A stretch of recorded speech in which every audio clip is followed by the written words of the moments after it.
Niner fam! Sab! Saludos, mi familia! Mi amigos! And it looks like the dust has settled. Yeah. Hey, you know what I gotta do? Hey, let me check something out. You know what? Because I'm wondering about this. Because I gotta get this. This has got to get right by next Sunday. You know what I'm saying? Niner! It seems like it's okay. Niner! No, it's still sticking in second gear. Man, I gotta take it back to the shop. Hey, the mod squad. Let me tell you about them. Daniel Serrano, Rhodes Matheson, YMSA, and the head man in charge. Jesus is my king. 777. J Run, Jeff 10, Razor. By the way, guys, as I mentioned, let the haters come on in. Let them say what they got to say. And as soon as they get out of pocket, it's up to you. But let them get out of pocket first. They're entitled to opinions. And also, we will not, under any circumstances, tolerate any abuse toward our female. If any girls are on a chat and you abuse them, you will be dealt with extreme prejudice. You will respect women. If I see the B word one time, we will find you at your house. All right? We don't want women to be afraid to come to this chat. Do you understand? Am I clear? Thank you very much. See, the smile still continues, so I love you. You mean that? Let's talk about the 49ers. All right. 49ers announced they have officially signed 10 players to the practice squad. We know pretty much all of them with the exception of offensive lineman Zack Golditch. You got Steven Dunbar Jr., you got Ross Dwelling, Emmanuel Mosley, who got that INT. I was kind of proud of him on that. Nick Mullens, of course, Tyvis Powell, Niles Scott, Pita Taumoepenu, Najee Toran, Jeff Wilson Jr., Zack Golditch, as I just mentioned. The 49ers cut down to 53 yesterday. It's this hours. It seems they processed through waiver wire claims on additional needs. Oh, and you know, I might as well mention the non-football. You know what? Let me go through this. I'm going to get back to that in just a second, though. They filled additional needs on the roster. The waiver period passed at 9 a.m. Cali time, and teams have already been notified of whom they successfully claimed. Players that have cleared waivers have signed, pretty much for the most part. Yesterday or Saturday, Kyle Shanahan immediately said the team plans on signing Nick Mullens to the practice squad. If he clears waivers, and he did. For those who are still pissed off, there seems to be a lot of hostility and bitterness about this. I noticed as I go search around the social media. The designation of CJ, pretty much a lot of people had Mullens ranked above CJ, so they're still hot about that. But it is what it is, and that's the way it's going to be. John Lynch, who's a big Pita T fan, said he hoped Pita Taumoepenu cleared waivers and rejoins the team with the practice squad. He got that wish. 49ers did not have to sign a full 10-man squad today, but they did. They also might wait for more players to clear waivers tomorrow and into the week and manipulate the current assembly of players on the roster by releasing players to add others like they like to do if they think they can get better, right?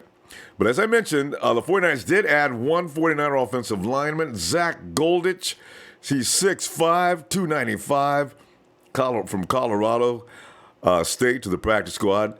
He was in camp with the Chargers. He played 19 snaps versus the 49ers on Thursday, and he must have impressed somebody on the coaching staff. Let me see. I want to see that reserve again. But it looks like pretty much the 49ers are through with the roster and are fully committed to preparing for the Vikings next Sunday. We got reserve non-football injury DL. That's Contavious Street. Reserve suspended by commissioner. The two guys, Victor Bolden Jr. and our boy Ruben. Yeah, you know. Okay, and also without Jack McKinnon, there's going to have to be some adjustments, right? My question is, what kind of condition are both Morris, who's just getting back from football a few weeks ago with no training camp, and we know he can play, He can play for sure, no doubt about that. But how strong is he? You've been out that length of time. You're in shape, but are you in football shape? And he looked like it when we played against the Colts. Didn't he go in for one run versus the Chargers? Very carefully. I noticed that. When we saw him run against the Colts, that dude busted off that line of scrimmage like a wild man. You notice how he took it easy coming off the line of scrimmage when we played the Chargers? Good. Okay. I just want to know, is he in condition to do a 4 quarters of pounding, NFL pounding? And then you think about Breida, who's also missed a large chunk of time rehabbing that shoulder after week 1 of the preseason run. Raheem Mostert is most likely the most ready for Sunday of all the running backs we have, fam. That's just the truth. We could see him next Sunday more than we expect. Meanwhile, Jet gets busy on his recovery and sent a tweet out to the Niner Empire saying, quote, I just want to thank everybody for the encouraging messages, calls, love, and support. I'm so grateful to have so many loving people in my life. This is a blessing in disguise. Will be back stronger than ever in 2019. Now you go, Jet. You just go get well, man. Just go get well. Because wherever we leave off this year, you can make sure we continue next year. Because Jet brings a lot to the table that people aren't really aware of, man. Because that dude him and Morris was just going to be brutal. But I'm hoping Breida can pick it up a little bit because Jet's going to be on the sidelines pushing him, getting on his case, Hey, one last thing before we go to the phones and check things out. How did you do on your cut list, right? Now, Stanley Thomason, Richburg, Person, McGlinchey, Jimmy G. Come on, man. Those are all, that's easy. Jarek McKinnon, who, he'll be out, but he was still going to make the team. Matt Breida, Alfred Morris, Raheem Mostert, Garcon, Goodwin, Taylor, Pettis, Bourne, James Kittle, Selleck. Here's my first mistake. I thought Hickatini might make this team. Hick is out of here. It looks like Cole Wick will take that place. Eric Armstead. You was hoping Armstead would get cut, didn't you? I told you. Come on. He gets hurt, but nobody said Armstead can't play no ball. All right. DJ Jones, of course, made the team. Good. Buckner, Thomas, Ziocha. Ziocha has no other depth chart. You notice his name's Ziocha. Second string, Ziocha, twice. Reuben Foster, of course. Fred Warner, he may be starting next Sunday. Richard Sherman, K'Wan Williams, Witherspoon, Colbert, those were all easy. Now is when you start to mess up, as I did. Garnett and Cooper. Cooper. I thought Cooper was going to make this team. That's 2 for me already. Eric Magnuson, Sean Coleman, Andrew Lauderdale. That's another I missed. That's 3. All right. Juice Moore McFadden. That's 4. DJ Reed makes the team. Exum Jr. That's 5. I missed. Who else I got down here? Corey Toomer. 6. Pita Taumoepenu. 7, but at least he's back with us. And what else did I screw up here? Showing I'm not a GM. Okay, maybe not bad. I missed 7, all right? So anyway, let's check out up here and see what's up. Gucci said, I'm so glad they signed Peter T to the practice squad. I was worried he wouldn't make it past waivers,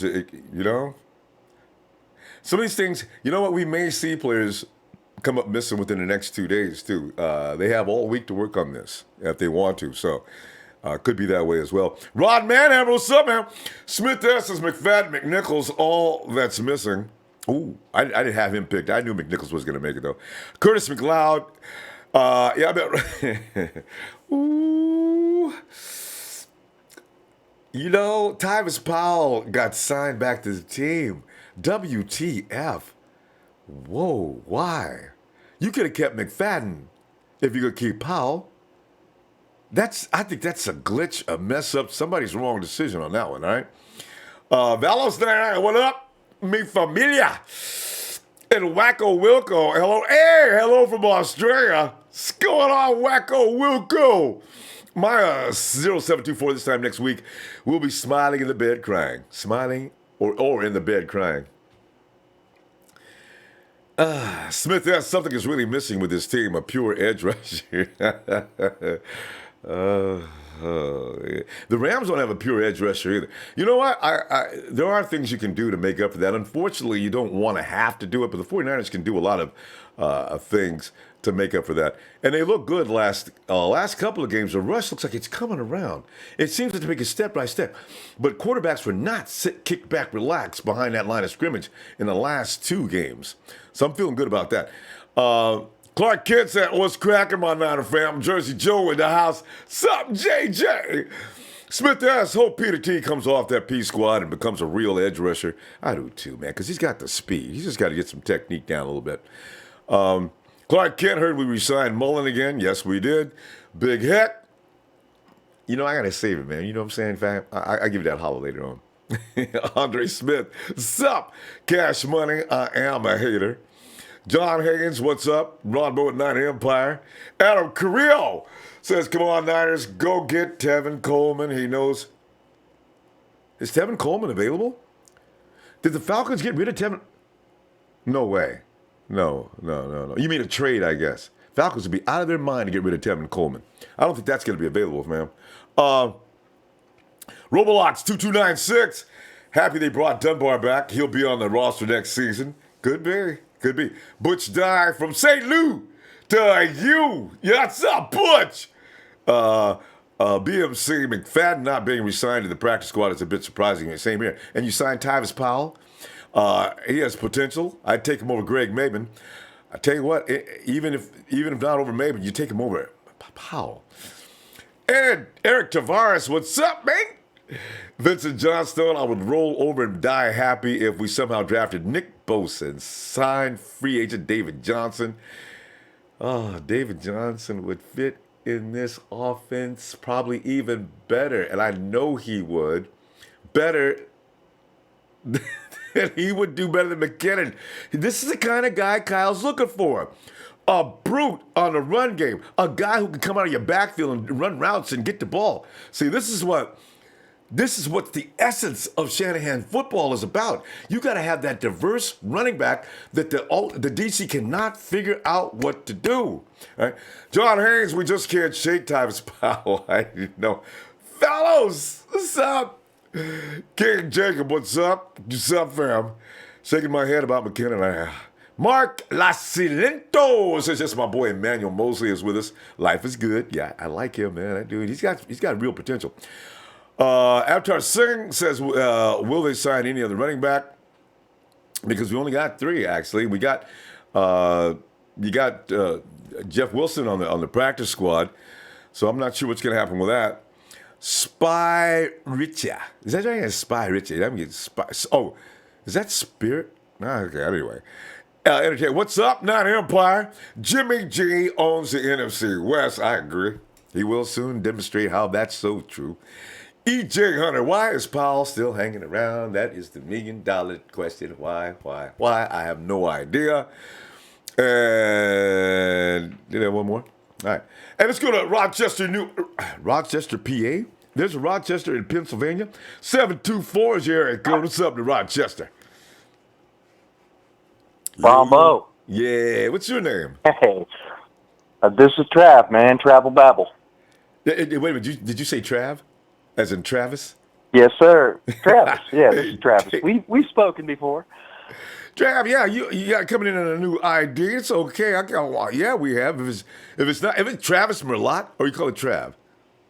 I'm gonna leave you a Trav. Yeah, you can call me Trav. Travel Babble is what I'm on the Travel under. It don't matter. Travel Babble, I like that. Travel Babble. Yeah, you got it, fam. Babble. Hey, Travel Babble, what's up, man? Are you satisfied with what's happening now? Right now, we got a practice squad in place, and you got Pita T back and some other guys, and of course, I'm absolutely satisfied and not disappointed. And I might ruffle some feathers when I say this, but I'm absolutely not upset about Jerick McKinnon.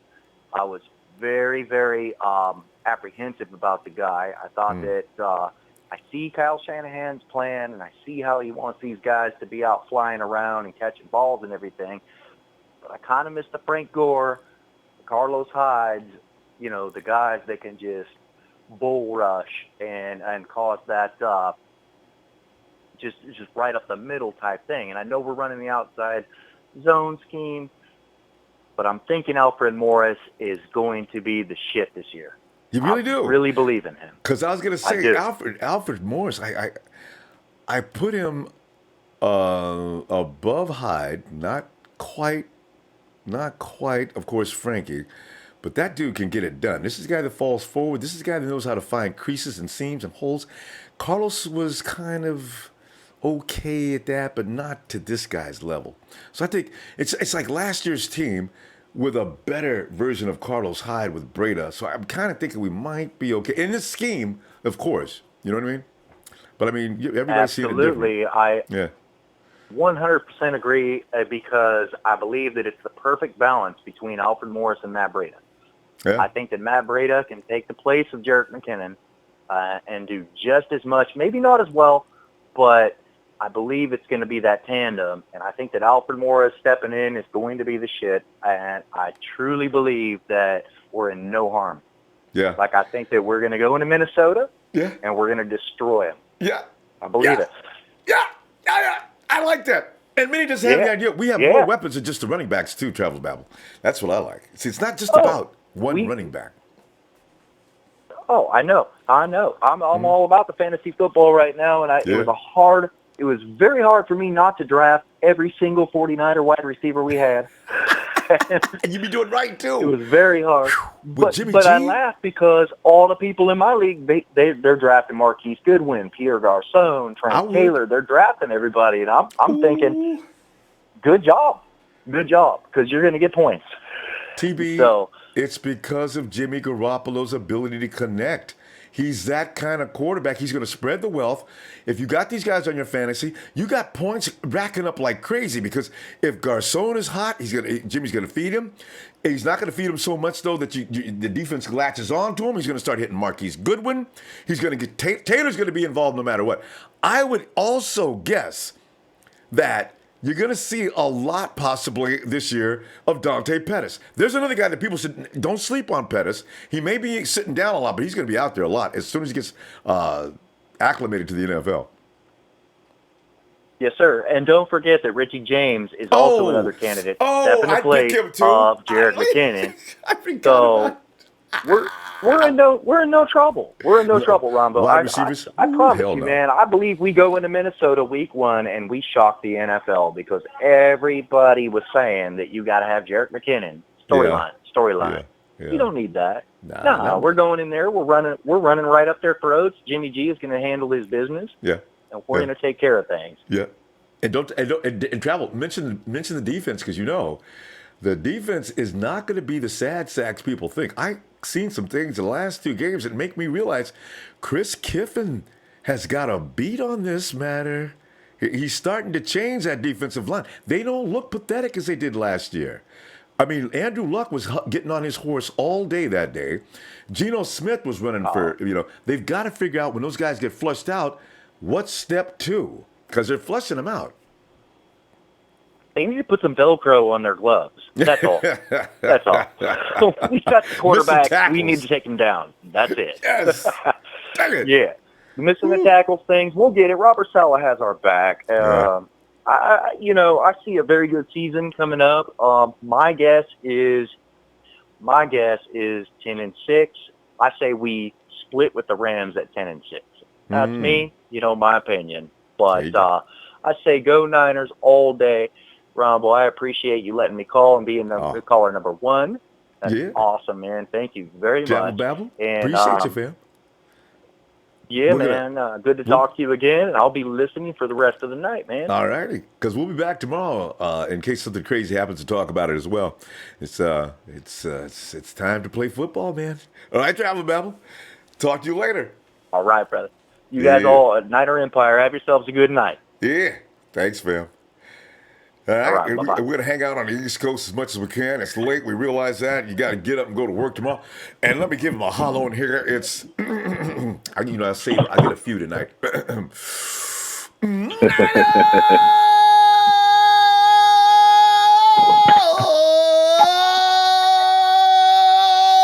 Hey, Rod, it's still sticking a little bit. I'm starting to smooth it out. I need a little more transmission fluid. That's all I think I need. I tell you what, man. the doctors project that he'll be ready by Sunday. I guarantee it. Me and Matt Breida. God, how you like your practice squad? You okay with that? Should we get rid of some other people, bring some other people back? And can I get rid of Tyvis Powell, please? Damn, I do not understand how we kept Tyvis Powell. They didn't bring McFadden back, Rod. Oh no. Yeah, that was a big. It's like I'm like you, man. Why not McFadden? Why Paolo? I don't get it. I don't get it. I tell you what, man. This is a couple of question marks, and it's not very many Yeah. in this Lynch and Shanahan era. But I got my little question marks. But you just called out the ones as far as the practice squad with me. As far as the real roster, my only question to be, as far as the amount of money we spending on contracts, like on the defensive side, the question mark to me was Malcolm Smith, and the offensive part was Jared McKinney. Not that they would be good pieces, it's just I didn't think their contracts justified what they were going to bring to the table on the field. You feel me? I'm feeling it. I agree. And Rod, you want to hear something? I'm getting flashed. My production people here they're saying Powell's stats. Powell's stats were better than McFadden. Rod, there comes a time, and you're a ball player. There comes a time when you have to look past stats and make a call. Yeah. Right. Damn. I agree with you, man. Ooh. Especially when you're talking about what the 49ers actually need.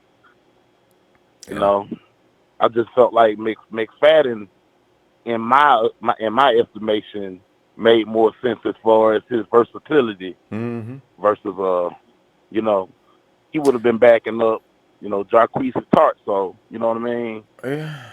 I just feel like maybe they know something we don't know. Maybe they saw something on the practice field we didn't see. Maybe Who they knows? caught McFadden spitting on the floor in the locker room or something. Sometimes players get knocked off for reason may not even have nothing to do with football. I mean, somebody's daughter made a came into camp and McFadden, hey, baby, what's your name? Hey, Tavares, over here, babe. We're working out. Let's go. the dog came out at the wrong time.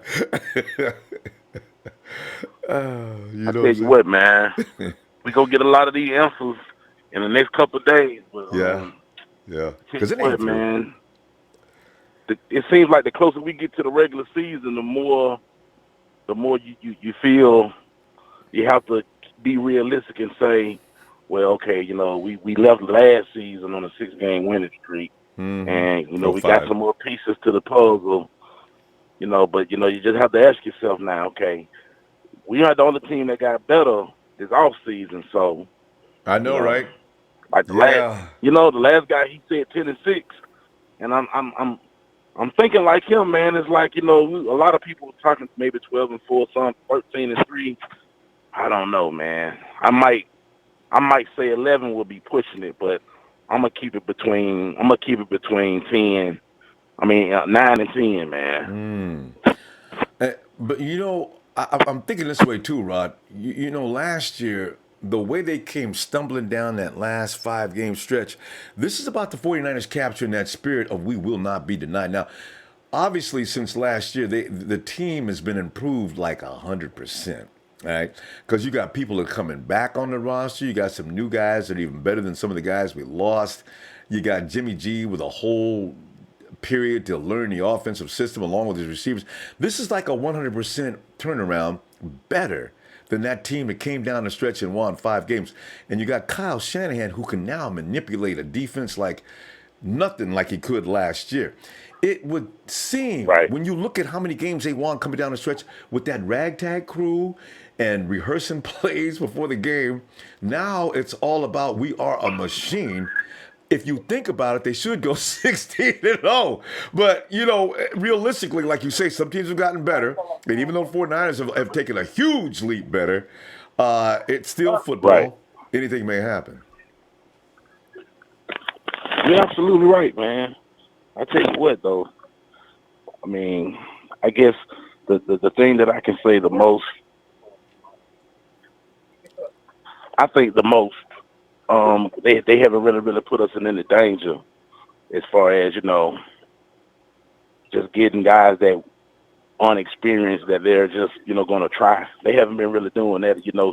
Guys like Barker used to get guys with bad ACLs and things of that nature. So Wait I 2 mean years. they've been pretty they've been pretty wise, and maybe some even say conservative with their selection. But I still think versus what we've been accustomed to the years before these guys got here. I'm a little bit more positive as far as what I think our abilities are on that field, man. They're doing a good job, but my biggest question to be this, Ronbo. I put it on this at the end because I know you get other people want to talk. My biggest question is going to be, at the end of the day, are these guys going to be labeled for dropping the ball, for not getting guys when they had plenty of cap space, like, maybe a Ndamukong Suh, maybe Odell Beckham, or even Khalil Mack, Not that they didn't try, but were they aggressive enough? Will that hurt us in the end? And I mean, I understand that they're being patient because they're trying to let the draft be the key to their, switching their face up and things of that nature. But Rod, maybe they could have just been a little bit more aggressive. But Rod, they were hardcore after Khalil. One thing about you have to worry about with John Lynch, he ain't gonna let nobody pass by. And this is the same guy that called Boston and said, "Can I get Tom Brady?" I think the aggression will stay there as long as they really think a guy is worth a damn. But let me ask you this, and I don't mean to cut you off, but let me ask you this: do you think it's a possibility that Chicago felt like, okay, we fucked them a couple of years ago now when we got the pick for Solomon Thomas and gave away our pick to them? Right. Maybe Chicago. I mean, they got Vic Fangio, who just be with us. Right. So who's to say, man? I know. I mean, isn't it ironic? Chicago is the guys that got him in. I know. I wonder. Somebody offered a player. I don't know who that was. Was it us? It might have been. I don't know. But Rod, we got to continue this tomorrow, fam. But it's a good question though. Damn Absolutely. Good question. But about Lynch's aggression, it's been good, Ronbo. We'll catch up with you when, we're gonna have Raw tomorrow. Oh yeah, we definitely gonna have Raw tomorrow. Let me give you the hollow now because I'm trying to get this thing working, Red. Send me home, baby.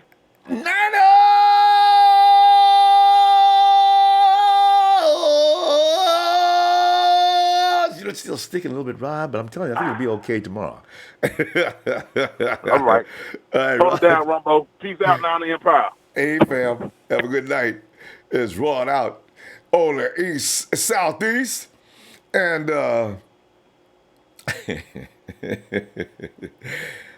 tonight, Yamin has donned the lid, the red and gold lid. Yamin! Ronbo, what's good with you, Ronbo? Oh, yeah, man, we're sitting back here trying to digest what just took place the last couple of days. So, a lot has happened, right? We lose Jarek, got a practice squad all signed up. Next Sunday at this time, we'll be laying on the floor hollering and screaming and saying things like, God!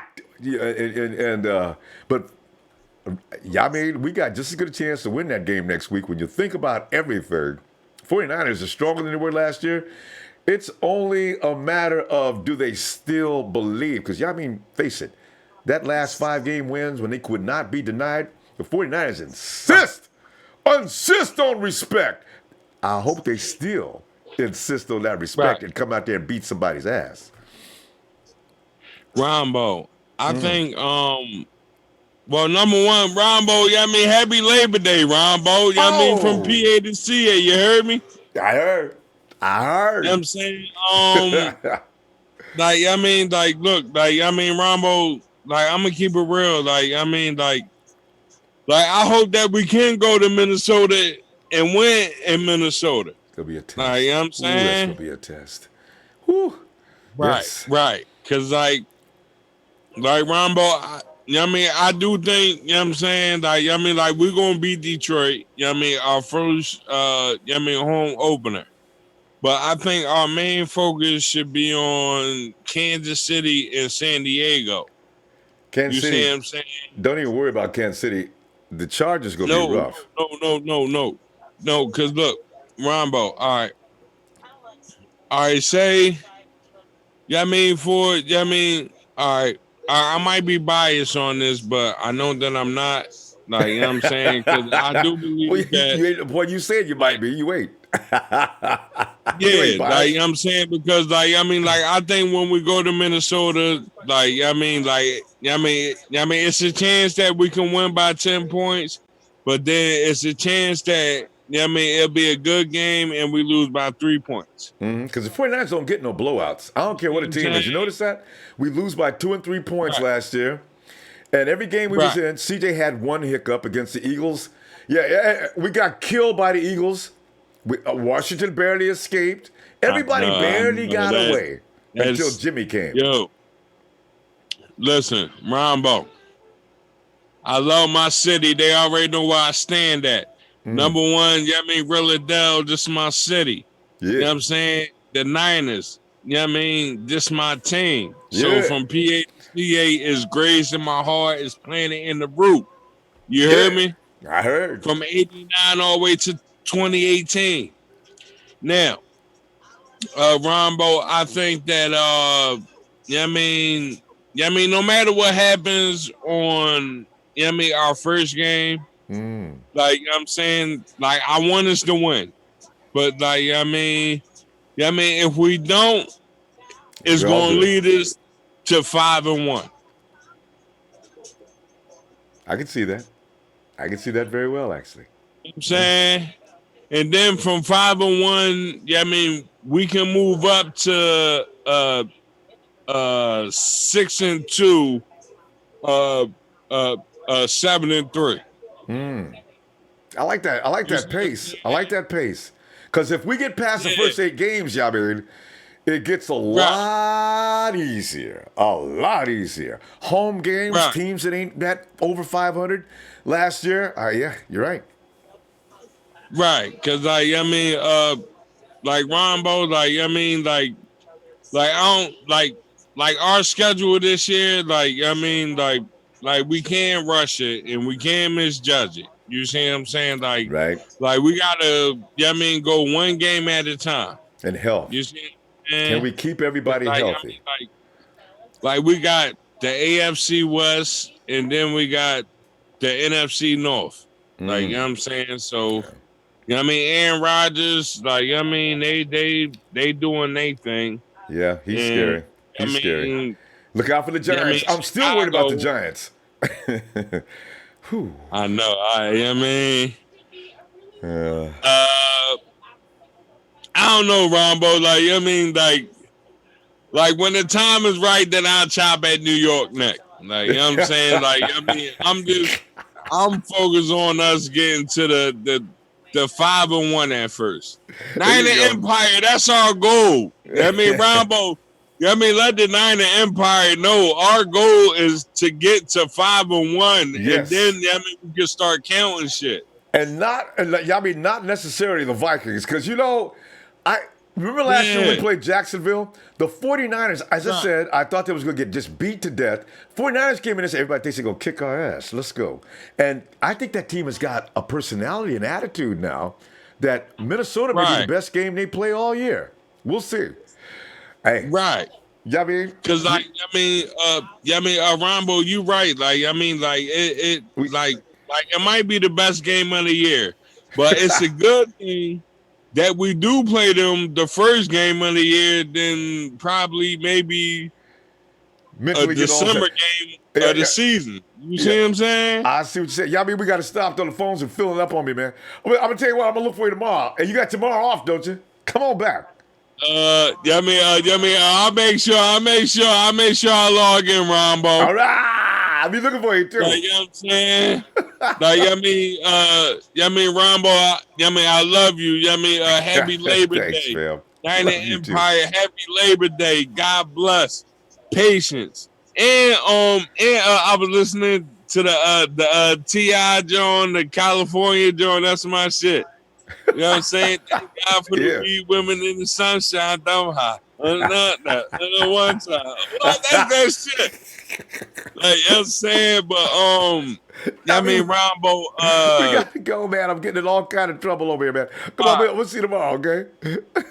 All right, Ronbo, can I say this one thing? Okay, go ahead. Niner Empire.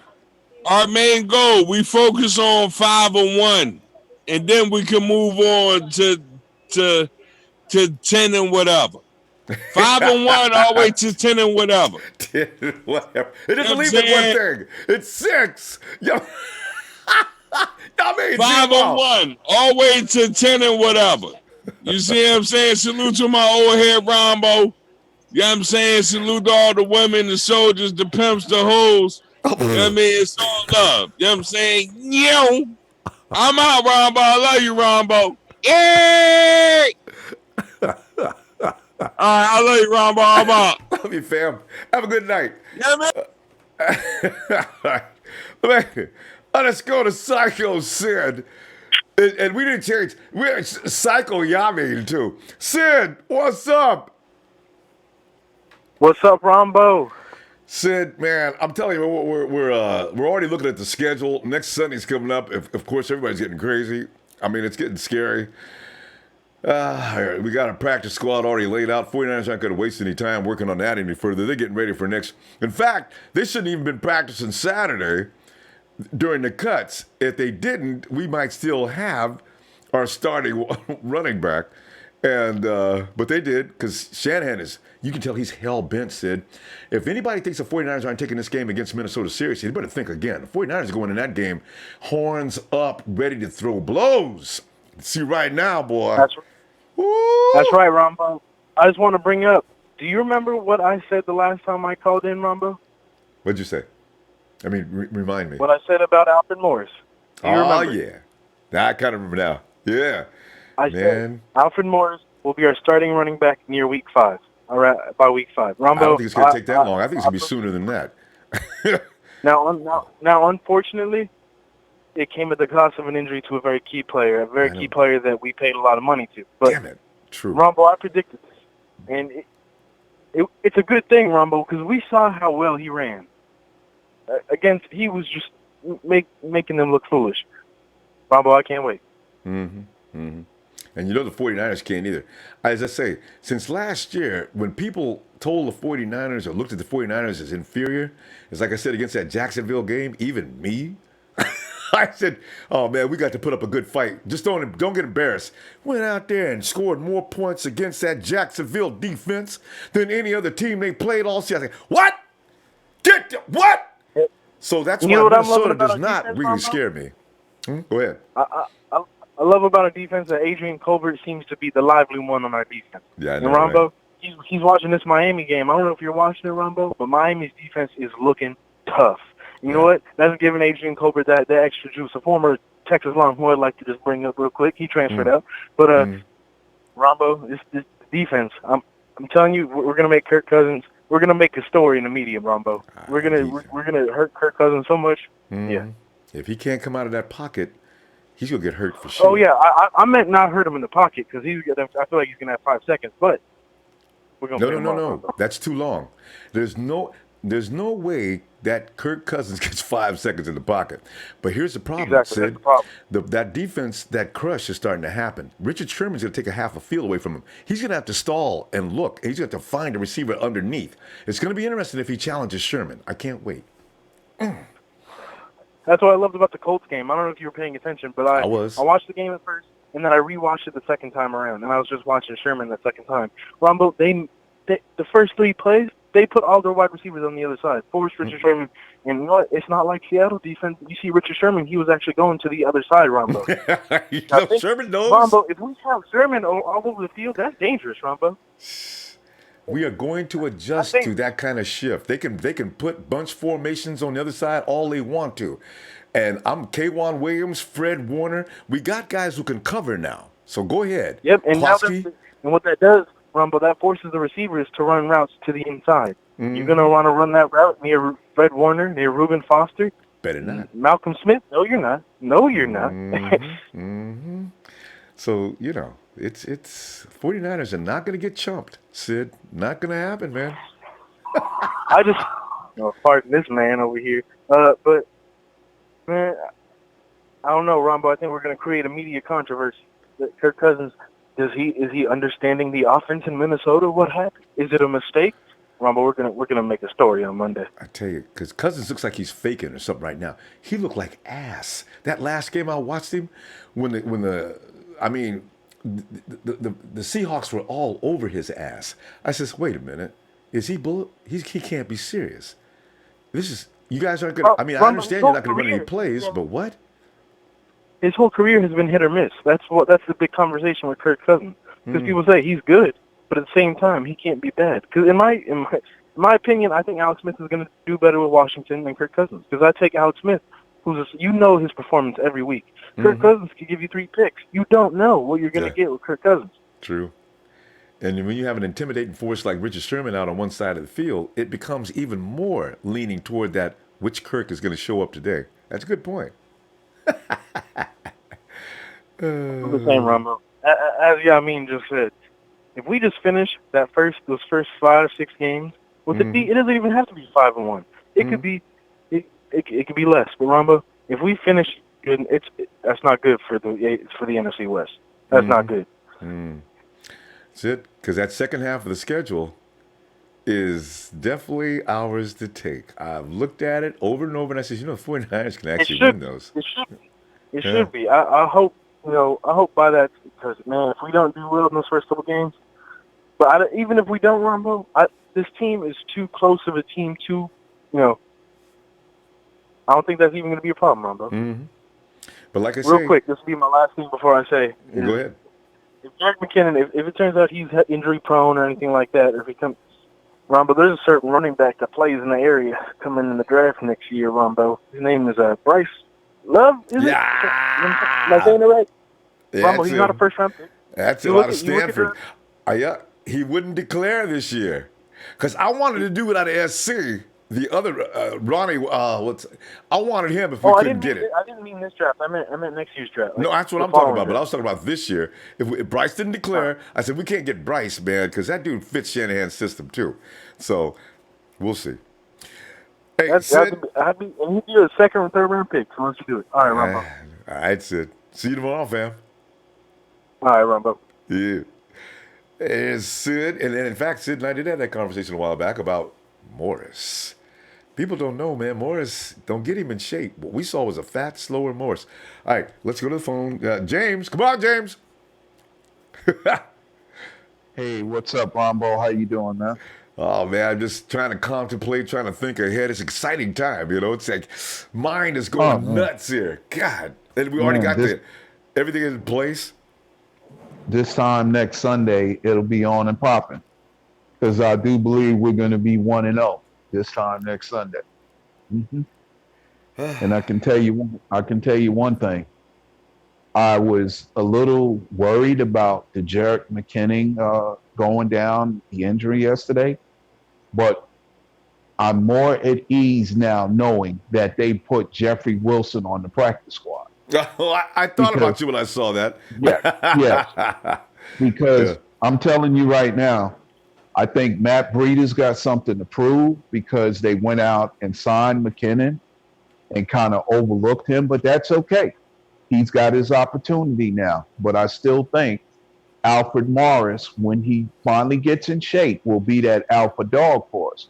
But I think with bringing Jeffrey Wilson back, this gives us, if they need to bring that fourth running back onto the roster, I'm going to tell you something. I think Wilson playing behind Breida and Morris, I think he could actually be exactly what Kyle Shanahan and John Lynch are looking for, and the fans as well. And I'm going to tell you something. I know some people might seem a little worried, but I look at how the season ended last year. Jimmy G winning 5 straight games with not knowing the playbook. Didn't have the greatest players to play with. Thank you. And our defense, last year we didn't have we didn't really have a great pass rush. But if fans have noticed, every time our starting unit has came on the field this year, we've basically taken teams' running game away from them. Completely. Okay? Completely. And the best is yet to come. And here's another scenario. Just think about it. Alfred Morris lining up in the backfield. Pierre Garçon to the left of Jimmy Garoppolo. He wasn't there And last then year. Marquise Goodwin and Richie James to the right of Jimmy Garoppolo, with George Kittle playing right on the end of the line in that H-back position, okay? Where he can cut right across the middle. Yes.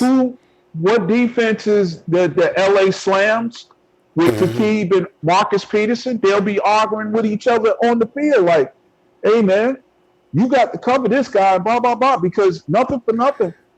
Okay, I'm going to just put it out there. I think Richie James stays healthy from what I've seen in him. He may actually wind up being better than AB or Odell any given day, man. Now that's saying the guy's a solid player, man. And I'm going to tell you the truth. Dante Pettis better not be doing that twitching and scared to go across the middle, because Richie James will go right up in that cluster of DBs and a safety with a linebacker right there. He will catch the ball and worry about the hit afterwards. That's what I see in him. Yeah. Now, I'm not saying that Pettis, fully agree with that. He does not worry about his body. True. That's right. Pettis is a solid route runner, good young upcoming receiver. But if you had to ask me, in my honest opinion, what I've seen from him, I've seen Richie James catch passes in between traffic, knows how to drag his feet and stay in bounds. Okay? Look at that pass that Nick Mullens threw to him in that Chargers game. Dropped it in the bucket. James just caught it like, it was like poetry in motion. Yeah. And now you give a quarterback like Jimmy Garoppolo, if you put 4 receivers out there on that field, a defense will not know what to do. We played the Jacksonville Jaguars, supposedly the hottest defense in the league. What did we do to them? Basically annihilated them. Shocked me. Basically annihilated them. Had them over there. One of their cornerbacks is over there telling other players, it's the darn scheme, man. Watch the scheme. That's all they is. They scheming us, bro. It's the scheme, man. Well, if you think that was the scheme, you're going to really see some scheming this year. Okay? True. Yeah. And, man, listen, I'm feeling good about us. And I'm really feeling good about bringing Pita Taumoepenu back to the practice squad, because I'm telling you, I got a feeling, I don't wish no bad luck on nobody, but if Malcolm Smith happens to go down, bro, Pita Taumoepenu is going to wind up on that roster, man. Okay? In fact, I'd like to see him at his inside linebacker, just to see, because he's got that kind of speed. James, we're going to have to stop. Got it, man. We're going to stop. Man, yeah. Look here, man. Love what you do, man. You know, Thanks, football has got a worthwhile day, even in the off season, because of you, man. I wish I could come hang out with you on that red carpet and take some pictures. You know, Red carpet. You know what I'm saying? James. Yeah, man. You know, but love what you do, Niner Empire, Niner for life, and I think we're gonna shock the league and a lot of people this year. Yeah. You know, a win over Minnesota will do it, boy, right quick. Oh, it's gonna happen. It's gonna happen, man. A whole game of that defense getting loose like they want to. Even with prime example, I know Ruben ain't gonna be there. I know I gotta go. Niner Empire, Niner for life. Love what you do, Ronbo. And amplifying that point again tomorrow. We starting right from the beginning. All right. No problem. I'll pick it right up, man. You know how we do. Have a great evening. Be blessed. Thank you. All right, James. Thanks, fam. Yeah. In fact, I'm thinking Jalen Ramsey. I bet you Talib has already got him on the phone right now. All right, tell me everything you know, man, because they ain't go embarrass my ass. All right, what they do first, man. You better watch them with that scheme, bro. That scheme, man. That scheme have you drinking. Hey, go hard. Ronbo, I know you be keeping up with the chat the past couple weeks. I find it kind of funny that you brought me on right after Jacuzzi. I don't know if you know what I'm talking about, but I do. I refuse to get involved, but I do know.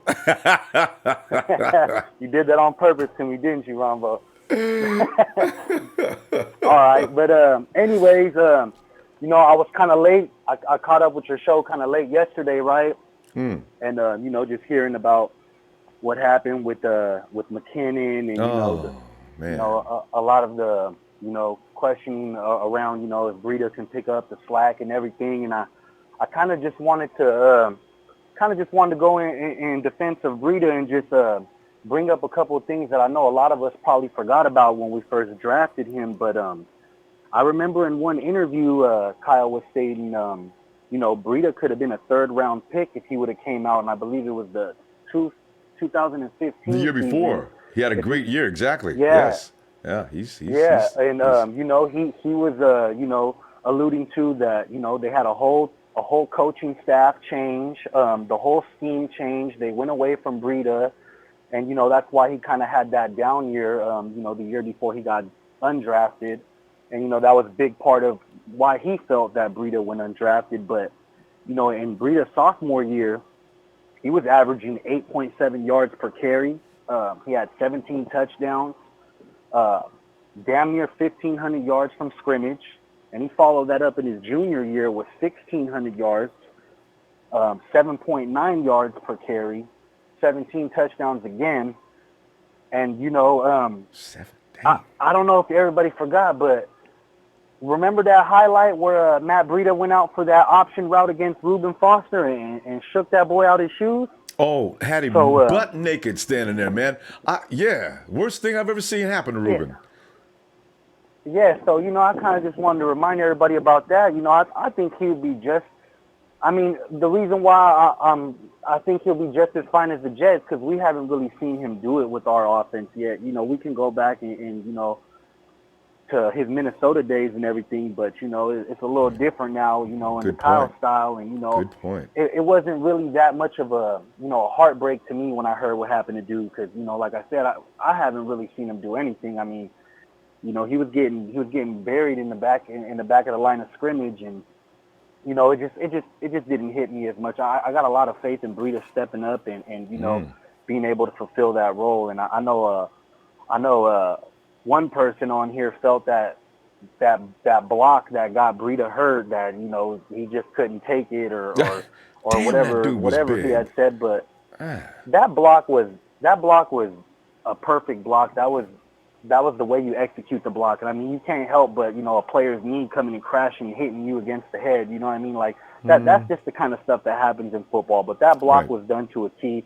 I remember even the announcer saying that was a great block. Like, so I don't really down Breida on that part of his game either. You know what I mean? I think that was just, shit happens, you know what I'm saying? But so just everybody that's, questioning Breida or not having a lot of faith in Breida, man, those are just some things to, fall back on that, man. This dude could have been a third-round pick if he would have came out the year before, man. His production was just going up until the whole change of, the coaches and the scheme. But another thing, too, I was kind of shocked that Cooper left, that they let the lineman go. But then I realized that, we kept Person and Garnett, so I felt that that's the reason why Cooper left. And Person can play center too, so I think that's who took his spot. And I'm really excited about Alfred Morris. I honestly didn't put too much into that Colts game because I can't name one Pro Bowl player on that D line. So and I mean, kind of comparing it to I know Alfred Morris only had 2 attempts against the Chargers, but kind of comparing his stats and his yards per carry from the Colts game to the Chargers game, you've seen a big difference. 2 attempts for 5 yards to what he did against the Colts. And you could say the same thing for Garnett too. You know what I mean? I know he had a good game, and I'm gonna give him his props because I was one of the dudes calling Garnett soft, and I thought he did have a good game against the Colts. But back to the whole, I can't even name one player on the D-line. Just to interject on that, I just want to also McGlinchey wasn't there, Staley wasn't there, Thomason wasn't there. It was only Garnett and I think Cooper, right? So the man is smart. Morris said, "Don't trust this offensive line. You can just take a couple of steps and fold because they are not the guys who was here last week." So I feel him on that. Yeah. Yeah, and you know what, though? But one thing that I did see from Alfred Morris that I liked is that, he knew how to set up his blocks, and he knew which holes to go through it, and that's something that I felt like we haven't seen since Frank Gore. You know, how to set up his blocks and run behind his linemen and, you know, maneuver his way around it and make a pocket if there wasn't a pocket. Because, you know, like I said, we were all excited about that Colts running game, but it really didn't spark no excitement for me. I remember even Tyler calling in like a week before we played the Colts, and little Tyler was even telling everybody, hey, if we beat the Colts, you guys don't get too excited about them because, you know, the Colts they're garbage. You know what I mean? So I'm looking to see what's going to happen, you know, with this first game, but, you know, the real deal, seeing what's going on. I mean, I know that third game was supposed to be the dress rehearsal, but, you know, I didn't really take that many positives from the run game. So I'm hoping that, you know, the way Kyle can scheme this game, that, you know, there you go. The talent. There you go. I don't know if the talent's better than these other guys, but the way Kyle can scheme it, I mean, you know, we're going to be dominant that way. So I don't know. That was just a couple of things that I wanted to touch up on. I've been a couple of days off on the shows and everything, so I kind of wanted to call in today and get my 2 cents in on that. And worth more than 2 cents, I'd give that $1.95. Go hard. Always great to hear from you, fam. I'm gonna go ahead and look for you. I hope you get some. If you get some time tomorrow, there could be some developments between now and then. They'll have us all scratching our heads to see what happens. So, all right, fam. Yeah. Appreciate you. All right, Ronbo. Have a good one. You too. All right, go everybody. hard. Yeah. See, that's the thing about Go Hard. He takes days at a time to get back with you. He always comes in with them extreme points. And he made some good ones, too. It's Nighthawk awaits. Nighthawk. Yeah. What's up? Is it cold? Nighthawk jumped in. A minute ago, he was like in a shirt. Now he's got a sweatshirt on. Nighthawk, come on in here, man. What's going on? I mean, we're just looking at the practice squad. We all got that. We got one guy on there that some of us don't appreciate. Why is Tyvis Powell on this team instead of Tavares McFadden? We lost one of our guards that we thought we was going to keep that you might know is Jonathan Cooper's out of here. So, but Nighthawk, you know what? It's all about what happens next week. As like Gohard just pointed out, you don't need worrying so much about Jerick McKinnon because the fact of the matter is we may have exactly what we need and Matt Breida not to worry, and Morris will be fine. But what are you thinking tonight? Well, I'm thinking it's good. It'll be okay. It's going to be okay. It's going to be all right. And I'm looking at Tyvis Powell's tackles. Okay, Tyvis Powell had 4. Let me see. Tyvis Powell, his total tackles are 4 and solo 2 times. And then we go down here to Tavares McFadden just to make me feel foolish. Tavares McFadden made 1 tackle. That's it.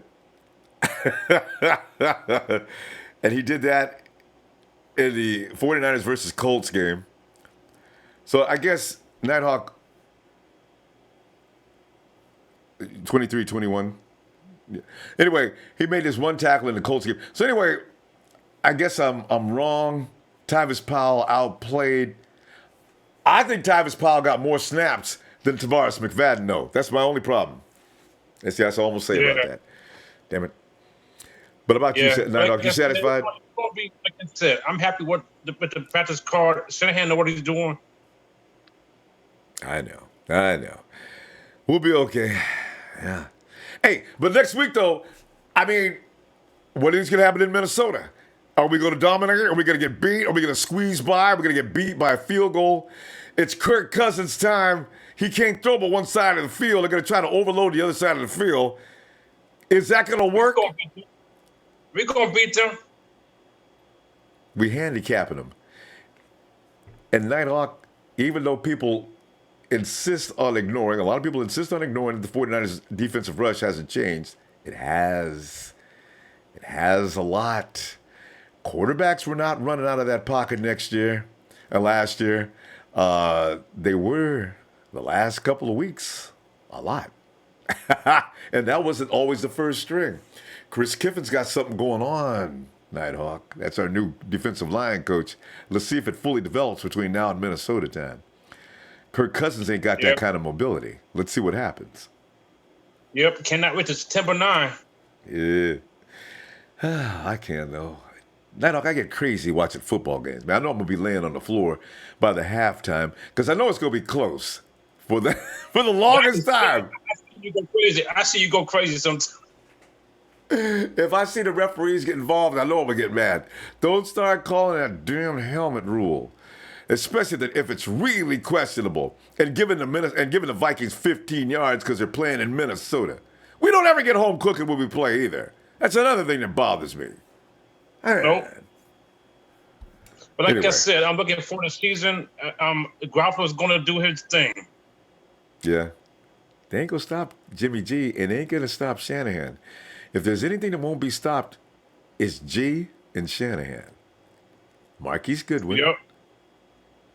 We got 2 or 3 unstoppables. Marquise Goodwin's become unstoppable. I already mentioned Goodwin. Jimmy G and Coach Shanahan. Who's the other receiver guy? What was it? Not Goodman. It was somebody else that I like too. Trent Taylor and Dante Pettis. And I figured Trent Taylor has not looked as good as he did last year yet, but that could be just a matter of him getting in shape because he missed a lot of time during preseason. So I figured Trent Taylor will be razor sharp by next Sunday. And I want to see some Richie James and put some Dante Pettis. Oh, yeah, James. I want to see him too. Nighthawk, they don't know nothing about those guys. See, that's how Shanahan hurts them. You put guys like Pettis and James out there for certain plays. Vikings don't know nothing about them unless they've been really studying tape because the Vikings may be expecting James and Pettis to come showing up. I'm telling you, against Vikings, he can get 4 touchdowns. Yeah, I can see that. James is going to get 4 touchdowns. And Goodman, he's going to get 4 too. If they get him out in the flat and make a mistake and let the safety get ahead of him, it's over. And even if the safety step for step, it's still over.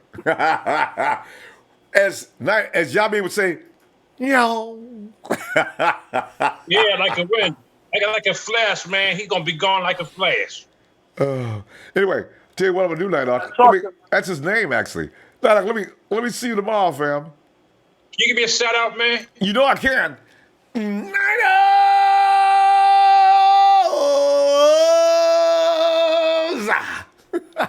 Nighthawk is out, go Niners, and kick Vikings' butt. Let's go. New York, ooh-ah, city, just like the boy in New York City. Your area code is 212 New York. Come on in. Hey, what's up, Ronbo? Hey. Can you hear me? Yeah, I can hear you. What's your name? My name is Rob, man. I've been a 49er fan since 1981. Rob, Since Joe Montana and Ronnie Lott, man. Yeah. I've been following them boys since then, man. Yeah. And I'm nervous about this Sunday. week coming up, man. I know we I all hope are. Jimmy G be ready. Yeah, it's going to be a test. Ain't no doubt about it. The Vikings are tough.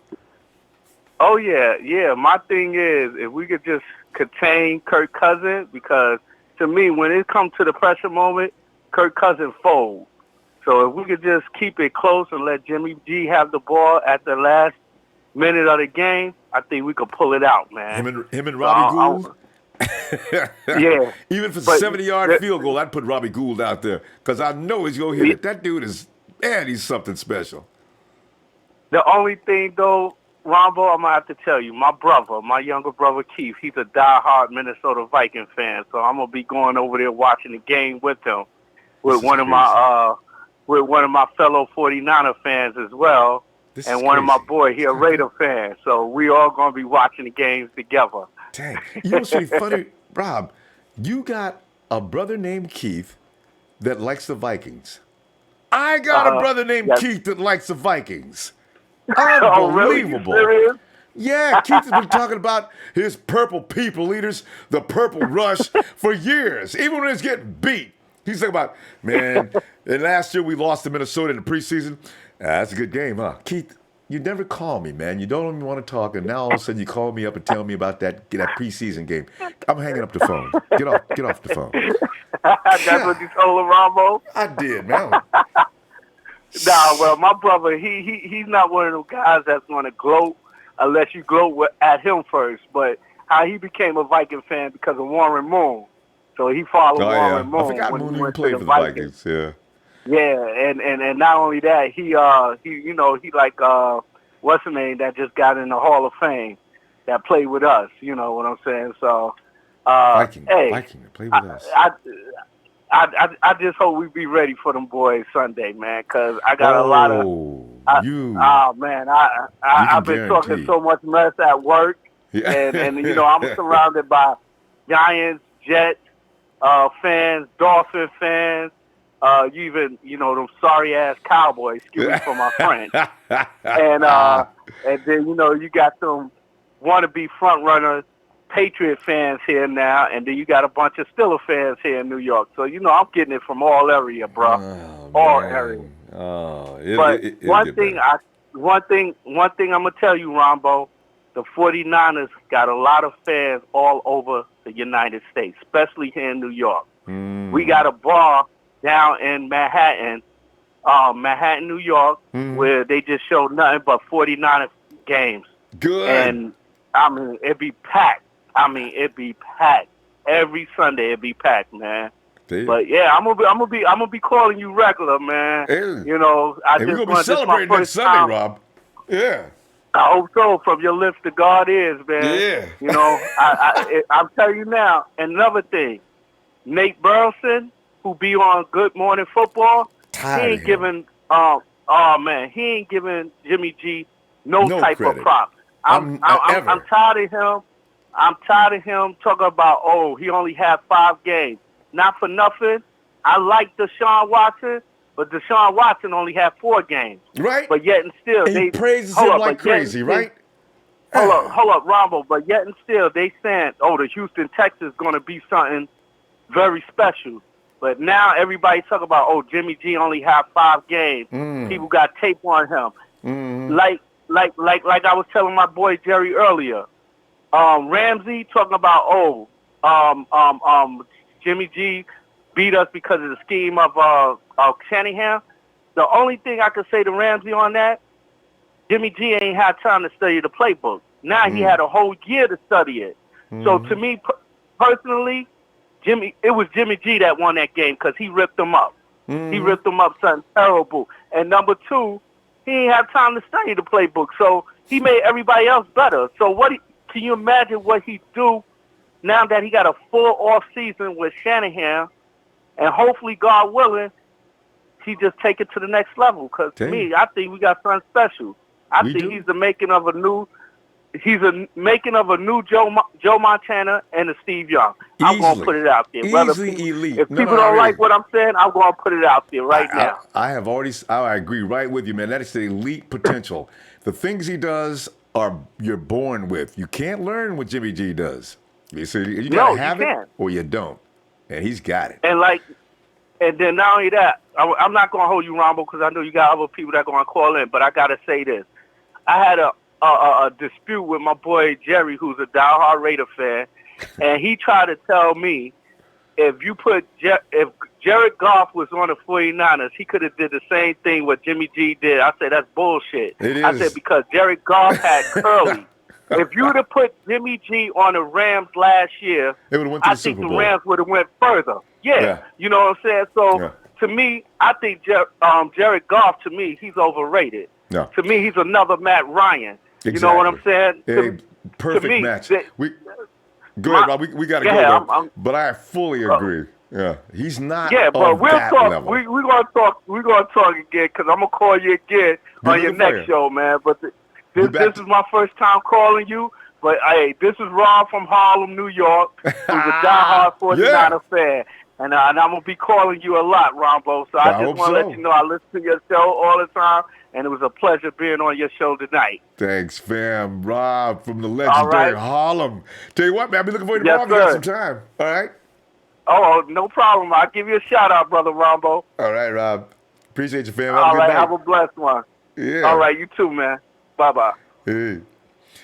And we go back to the other coast, the Northwest, where Kitty has taken off his helmet so he can calm down. What's up, Hey, Kenny. Empire? What's up, Ronbo? Kenny, man, more I think about it, if you keep all things being equal, the 49ers actually have no business losing to Minnesota. We've seen tougher and did what some of the best work was against tougher. So our fears may be overrated. We may not need to be so scared. I am. I ain't gonna lie, because Minnesota does worry me. But I still know this 49 team don't take no shit. They're not like they used to be. So this could be seriously fun. But go ahead. Hey, man, I want to point some things out to you. Hey, you know what? Last year, we made some changes to our team, and we took Dante Johnson. First, we got rid of Rashard Robinson. Then we got rid of Dante Johnson, and we acquired Jimmy Garoppolo, and it changed our team tremendously. And last year, you know, we were still working out the kinks when we played Jacksonville. They were the number one defense in the league, Right. and we couldn't stop them from scoring points. But do you agree that we are improved in that secondary? Leaps and bounds. Way better. Way better. Exactly. Woo. The measurement is off the chart. To me, that was like the only problem we were having against Jacksonville. We couldn't stop them from scoring points. They were throwing it up in the air and they were banking on us. Mm-hmm. And that to me was the biggest issue. And that's why we were scoring so many points. Even though we kicked their ass, they were still scoring points on us. And that's why. In my opinion, I think Leonard we're better Fournette was not running, though. You remember that? Leonard Fournette sent his big greasy butt down, and they tried to pass. Yeah. Yep. So if you think about that game, man, and you think about how much more improved our team is, Minnesota doesn't scare me. Yeah. They don't scare me. Yeah. Sorry. Think of it that way. And you got more weapons now than you did last year when we played against the Jaguars. Mm-hmm. And like you mentioned, Shanahan and Garoppolo, they're not out there rehearsing plays anymore. They've got plenty of plays to choose from. It's kind of like almost you're thinking we have no reason to be feared. Go ahead. Kenny? Go ahead. No, I was done. I was just sitting there thinking out loud. Go ahead. No, I was just thinking that Garoppolo didn't even know the playbook back then, man. Yes, you know. Oh, and Kenny, remember, he didn't know some of the guys. He didn't know their names. They come back to the huddle. Jimmy, look at him. Hey, yo, bro, because Jimmy didn't know their name. And my favorite quote is, Jimmy would only know what was going on one side of the offensive line. He would look down one side of the offensive line and just hope everybody's lined up right. I said, Jimmy G, people don't understand. This kid is not normal, okay? He's not. Any other quarterback would have freaked out and screwed up royal. Jimmy G made it look like he was an expert. How the hell is he going to look now? Oh, man. Don't forget, Ronbo. Don't forget that Pierre Garçon was hurt, too, still. So we got him back. And got Trent Taylor. They're all more seasoned than they were last year. Gohard brought up a good point. Matt Breida is more seasoned in this offense than he was last year. We have a better running back for Kyle's system than Carlos Hyde. We've got both Goodwin and Garçon on the field at the same time. This is not going to be an easy offense to deal with. And now you got Taylor across the middle as well. You can throw Dante Pettis in there just to confuse the Vikings on occasion on many plays. Richie James, I would bunch formation his ass on several plays during the course of this game. And I'm doing a double reverse with Marquise Goodwin and Richie James. Richie James is a fighter. This guy's mean. He's nasty. He's going to get it done. There are so many options. I'd be all over Kyle, man. I'd be sitting in the booth. Kyle, here's a play I'm going to tell you to run right now, man. I can see you now. Hey, Ronbo, can you stand outside, please? Just stand out there. All right? You can stay here, but you got to stand outside. Get out of it. Be quiet. Yep. Hey, Ronbo, before we run out of time, I just want to say, hey, Roberto, I know you're listening, buddy. Keep that microphone on your shirt right where it is. I seen you put it on your shirt. Leave it right there, buddy, and we'll be able to hear you better. Yes. Roberto gets all excited, starts eating that mic. Don't put it up to your mouth. Leave it right where it's at. Yeah. Anyways, Ronbo, I'm out. Hit Squad, Nut Fan Club. Roberto, hit me up on Facebook. Kenneth Height and Ronbo, A1 since day one. Love you, man. 13-3 because we got Jimmy G.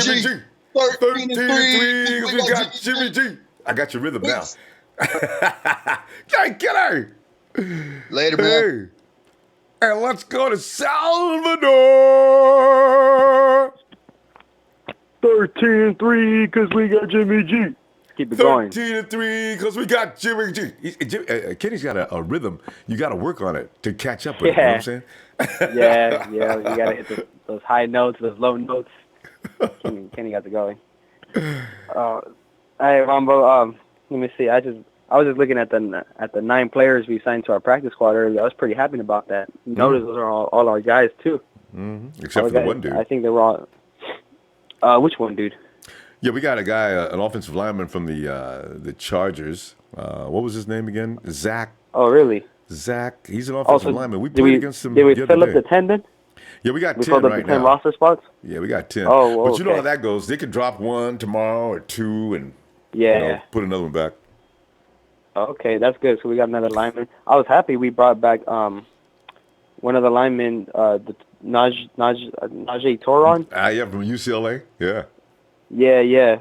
I hear he's versatile in the guard position. So, I'm pretty happy we got some depth on that. So, and you say we got another lineman from San Diego. I haven't even looked at that. I might have to look into that one.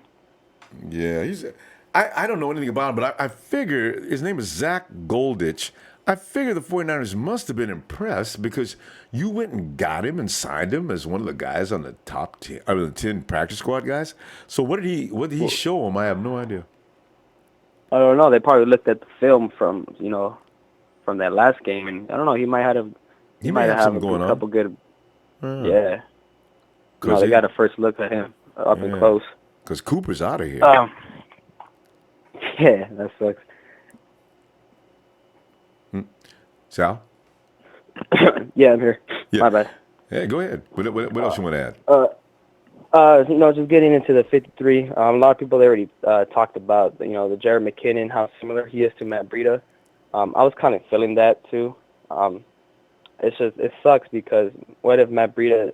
He's also not durable at all. So it kind of scares me because yes, he has the same versatility as the Jet, but it's better to have both of them instead of one. And then what if Matt Breida, he has a hurt shoulder. Yeah. That's kind of scary. Have you heard anything on that? No, that's and the thing is, he just practiced the other day, didn't he? Yeah, he's been working out. Mostert's going to be in on the game, so if Breida goes down, Mostert's there to fill in as far as that goes. But man, I really, that's why my worry is just like you're saying, depth. Are we going to be okay with just one? Yeah. Yeah, because we got obviously we're going to be running back by committee this year, but it's just I'm gonna be real frustrated if we're going to have to keep rotating those running backs in and out of the IR, out of the practice squad. Man. I'm pretty sure we're going to see Jeffrey Wilson this year. That's one of the main reasons we brought him back.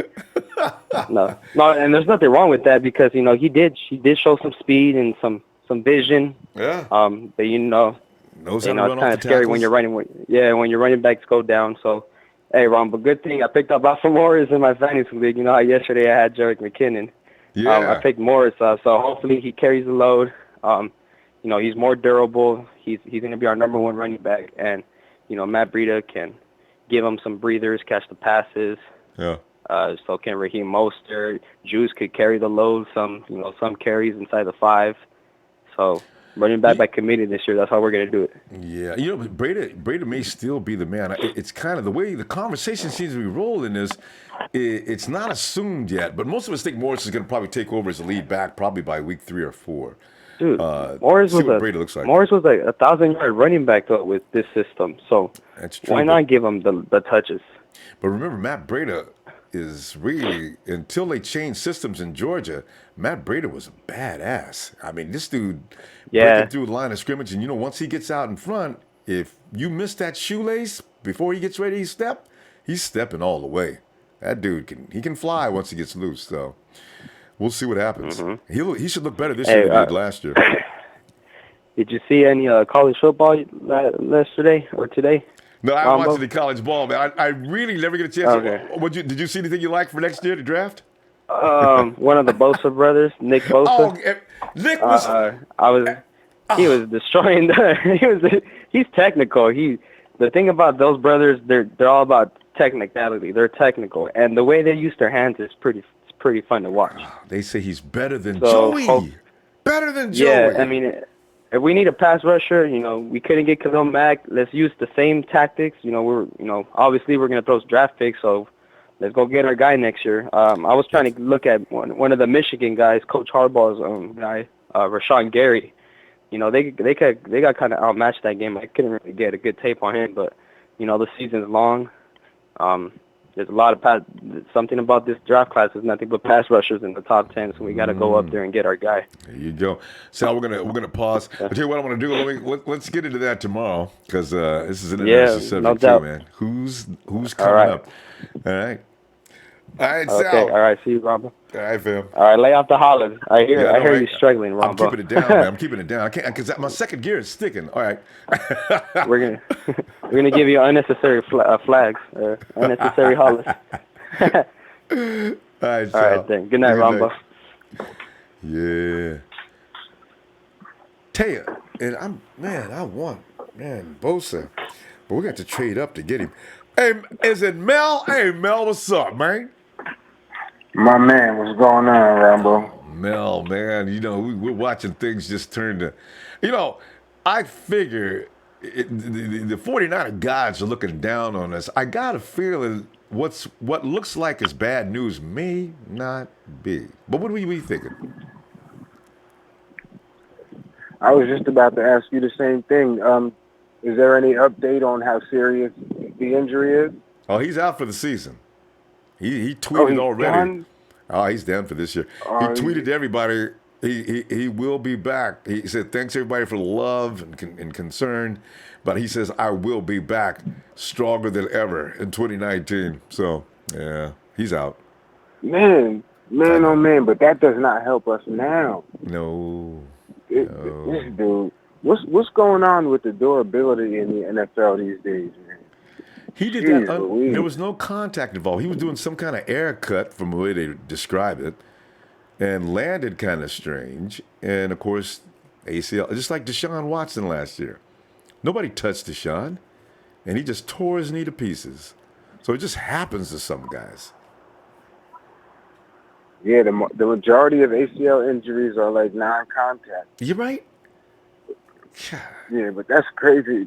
I mean, I'm more hurt than anything. I'm not really nervous at all because I definitely believe we're still in good hands with Breida back there and Alfred Morris and more than anything, we still have Kyle Shanahan. Shanahan didn't tear his ACL, so his brain is working just fine. And the good thing is we are not the 1994 or 95 Detroit Lions where running back was the only position where we were all right. Barry had to carry that team. And Shanahan's offense, the running back position period is like, as long as we can get it back that can get done what needed to get done, which is being able to do all things and be multifaceted and have a lot of different dimensions. Shanahan's going to figure everything out. It's not like we were dependent upon, Jerick McKinnon solely or exclusively at all. Right. So, I mean, these other guys can still get it done. The position is where the value lies. It's not just in, the actual players. All you need is players with a particular skill set. It's the position that makes it dangerous because, whether it's pass blocking, receiving, rushing, or whatever, if you can do what needs to be done and with that particular skill set, then Shanahan will definitely put it together the correct way and be able to, make lemonade out of lemons that we got. Yeah, I agree because this team has got a mindset now of not losing. That's why last year's 5-game win streak was so important. Now they know their capability. You don't have to go out there and assume you can get your butt whipped. Go out there and take it to them. Let's go. So. Right. And I think speaking on, I'm a trainer, so I know the body. I think the issue with McKinnon is, and the reason why he got hurt is because of how strong he is. He's pound for pound the strongest player in the NFL. I know. So what that means is his muscles have a lot of mass and density to him. His muscles are very strong, and bones are bones. They're the strongest things we have in our body. So with that amount of muscle mass and the tension on it with the power and everything, your joints and ligaments and cartilage, all of that is more prone to, getting messed up. Makes sense. Too much torque for your body structure. I can see that. Right. Yeah, he's not a big guy at all. I mean, height-wise or anything. Yeah. And carrying 205. I think, yeah. Right. And 205 of power. All power and speed. I think that the best thing that he can do, honestly, during rehab and after, as far as just maintenance and upkeep, is I think he should stop focusing on the actual, mass or the weight that he's using to lift, whether it's squats, benches, whatever. I think he should go a little bit lighter on the weights and strengthen his muscles that way. Yeah. Mel, he's got no choice right now. He cannot get. But Jerick McKinnon, he's one of them dudes, and we all know that kind of guy. He's going to go in the gym as soon as the doctor gives him, go ahead, man, hit that gym. He's going to get under the heaviest squats. I hope somebody be watching him. Jerick, man, don't you load 300 pounds on that squat. Yeah. Take it. You get to go to day 225. That's it. Get some reps. And you said this happened at practice? Yeah, he was out there, and it was the last play of practice. This is fate. Last play of practice. He runs out and does some kind of maneuver in the air, comes down wrong, twist, knee, done. Damn. Wow. See, man, here's the sad and frustrating part about that is you got picked up by Shanahan and Lynch. You are clearly going into the season our number one running back. I understand practicing hard. You always want to give yourself a good practice and pay for effort and everything. But come on, man, you're not fighting for a spot, bro. There's no need to be all, Cal Barishnikov at practice and trying to do all that extra stuff. God. Come on, man. What did you get nothing positive out of that. You have week 1 coming up, shortly. So you get ready for that. Well, Mel, we got to stop. But listen, brilliant points as usual, and we missed you for a while here. Looking for you tomorrow night if you get some time, huh? Oh, I'll be here. I'm in Philly right now. I try to trot the globe a little bit. Yeah, you got Mel in your area. Right. Oh yeah. I'm in here with red and gold, too, ready to bucket anybody that has something slick to say. We'll talk about the Eagles. There you go. Because they will. F your Eagles. F your Eagles. How about that? We painting the town red tonight. There you go. Put some gold in it, too. Yeah. You know it. See you tomorrow, fam. All right, my brother. Yeah. All right. Talk to you later. All right. There's Mel. Man, I like him. Every time you talk to Mel, he's out on some part of the Eastern Seaboard, not always in Jersey. Hey, it's Coach T, Coach Tim. Come on in, man. I was just reading what you were talking about here a little while ago with Chris Kiffin getting that defensive line in shape. And you're right. Coach? You, Coach Tim. Hey. Yeah, here you are. Yeah. Hey, Coach. What's going on, man? What's happening? Yeah, I was just reading. I saw earlier where you were talking about how you're noticing how Chris Kiffin started. Earlier, he says, here's something you're talking about something else here. But I noticed you were talking about Chris Kiffin, and some people are saying they don't see any difference. I see a clear difference. The quarterbacks weren't running out of the pocket like they were running for their lives last year. And people don't notice that. I saw it every time. So I see Yeah, something the going on with key. that. Oh yeah, sure. I see it in their urgency getting up the field, especially from the inside out. Solomon Thomas.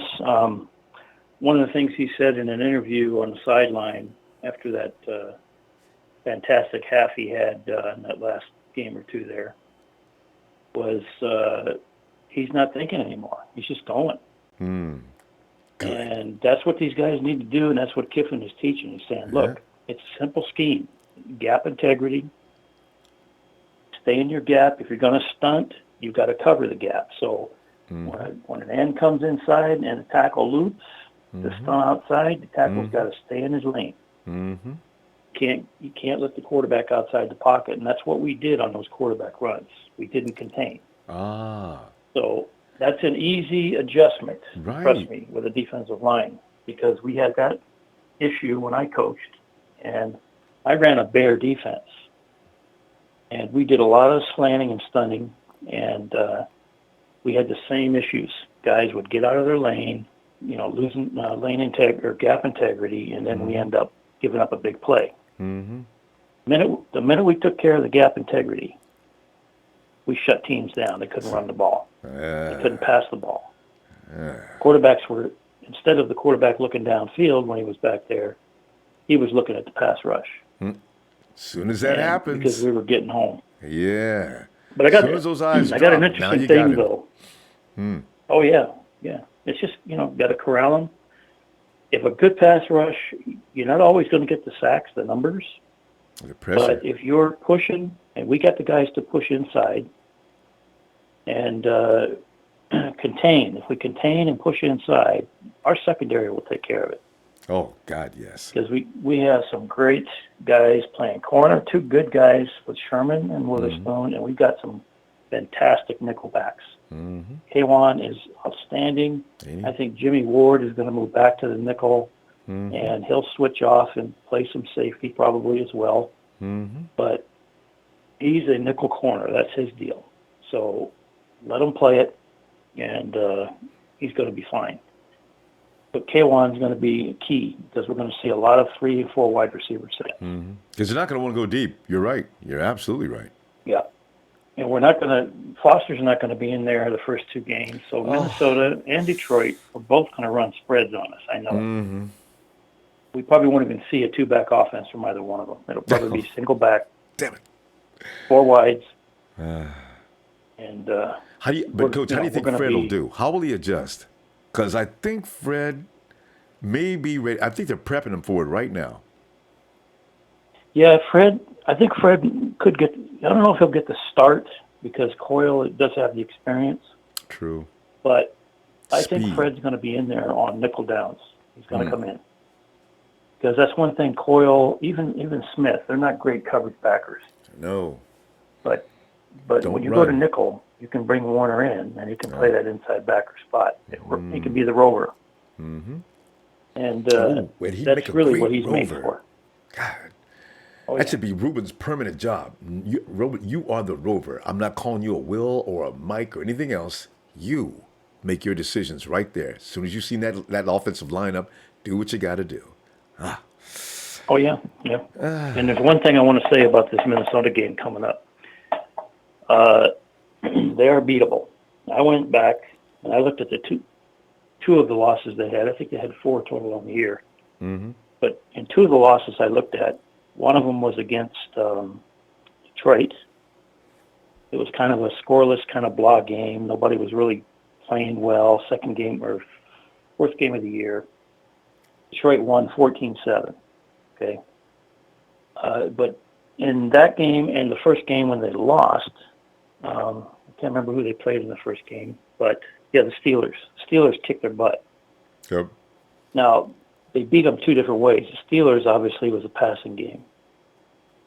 But there were big plays in the passing game. There wasn't a lot of yardage, just some big plays that went for touchdowns, and then a running game. Le'Veon Bell had almost 100 yards rushing on him. And the same thing happened with Abdullah in the Detroit Lion game, 94 yards rushing. So if Morris comes out and we can run the ball, we're going to beat the Vikings. But we also have the added advantage of having Jimmy G as a quarterback and the spread receiver formations that we're going to run. So the problem the defensive secondary had with Minnesota was covering the deep over routes with the receivers. They were in trail technique almost all the time, and they got beat every time across the field. Coach, this is such good stuff. We're going to continue this tomorrow, but Shanahan, no problem. You know that already. Shanahan's probably already got that planned as well. Those are good he does, yeah. He's a pro. I'm not pro, but I can see it. Yeah, there you go. Coach, good stuff. I tell you what, if you get a chance, we'll be getting here tomorrow. Be looking for you. Yeah, I'll try to get in there for sure. All right. I got a haircut. Continue with more of these plays that are going to hurt Minnesota. Have a good night, Coach. Oh, yeah, I got a few. All right, man. Have a good night. Go Niners. Yeah. All righty. Take care. You too. All right. And then we go to... And we've been watching, I thought about we should wait for a few more minutes. Watching Roberto at his house is like watching a TV show, man. Roberto's been changing clothes, hats. There he goes. He's back again. He turned the lights out. Roberto's a real reality show. You know what I mean? Roberto! What up? You, Roberto, your feelings on this Sunday before the Sunday of the Minnesota Vikings game. What are you thinking today, Roberto? Can you hear me? Yeah, Roberto, remember Kenny told you, please do not get that microphone too close so we can understand what you're saying. Oh. Yeah, keep it back a little bit. All right, go ahead, Roberto. Can you hear me? Yeah, your microphone's really powerful. You can leave it right there. You'll be fine. All right, go ahead, Roberto. I said that I feel really good today. Yeah, how come? Because the Raiders lost their daddy, Mac. And the evil laugh that follows the best. Yeah, man. And other crybaby Raiders fans are like, oh, John Gruden, he traded our Khalil Mack. He's so stupid. Oh my gosh, stupidest trade ever. And they're crying. Oh shit. They paid John Gruden all this money, and they couldn't pay Khalil Mack. Oh my gosh! I can't believe they trade Khalil Mack. Good point. Oh my god! And they're like, $100 million for the coach, but we can't pay Khalil Mack. And you know what I told one of them? What? I told him, do you November 1st at Levi's, y'all taking the L, and John Gruden is going back to the booth. I'm broadcasting again because your season will be 0-16, no playoffs, and the 14-15 is the 14-15 year drought. No, the losing season. They're gonna say continues. They're gonna be, it's already year 15. Yeah. We're back and losing. Oh my God! Oh, and they're gonna be, and I'm gonna say, and then I told one, his name is Mikey Raider. He got his channel, and I told him, guess what?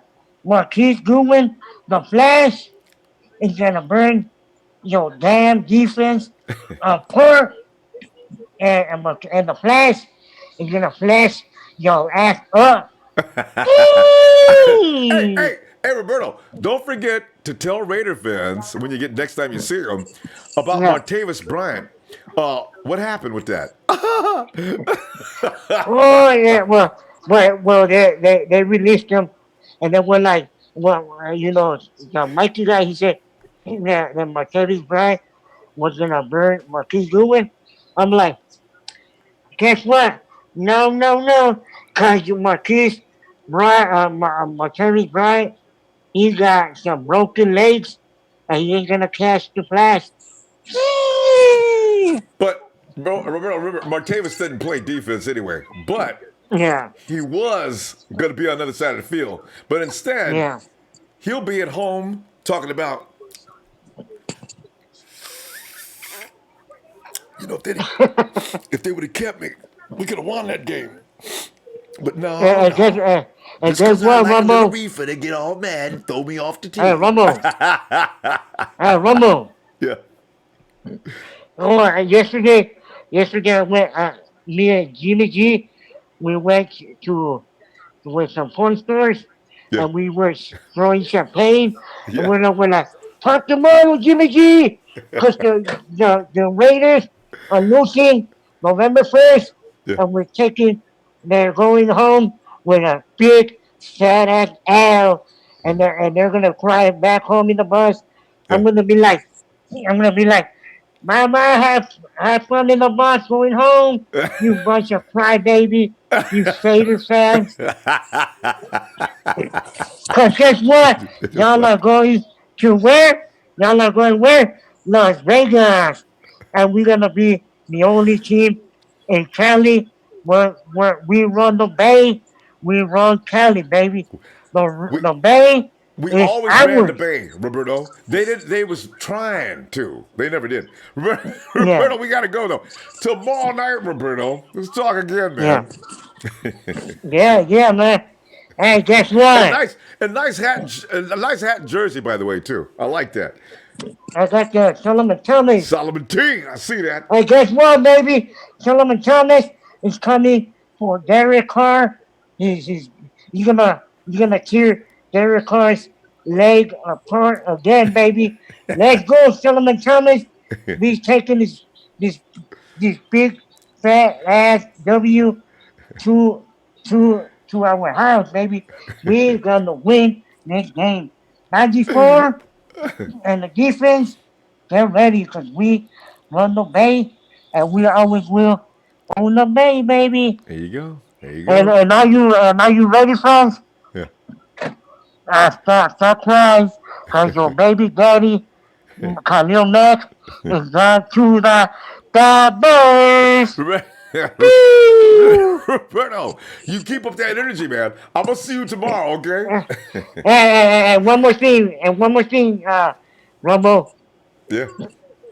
Week 1, the Vikings, yeah, they're going home with a what? Big fat ass L. The Vikings, look. This is the Vikings. They're gonna be, we're gonna be in Minnesota. We're gonna be like, Vikings suck. Woo, bunch of crybabies. Gotta bring him to the game. Oh yeah, and they're gonna and they're gonna be, and the cheerleaders are gonna be only men. They're gonna be wearing the girl skirts. Roberto. They're gonna be wearing with the Roberto, skirts save on. some of it. Save some for tomorrow, Roberto. We gotta Okay. I gotta go to the next caller. But Roberto, All you right. know I love you, man. We'll see you tomorrow, okay? All right. All right, Roberto. Peace out, Rumble. We gotta keep him on the camera though. Peace out, Roberto. Peace out.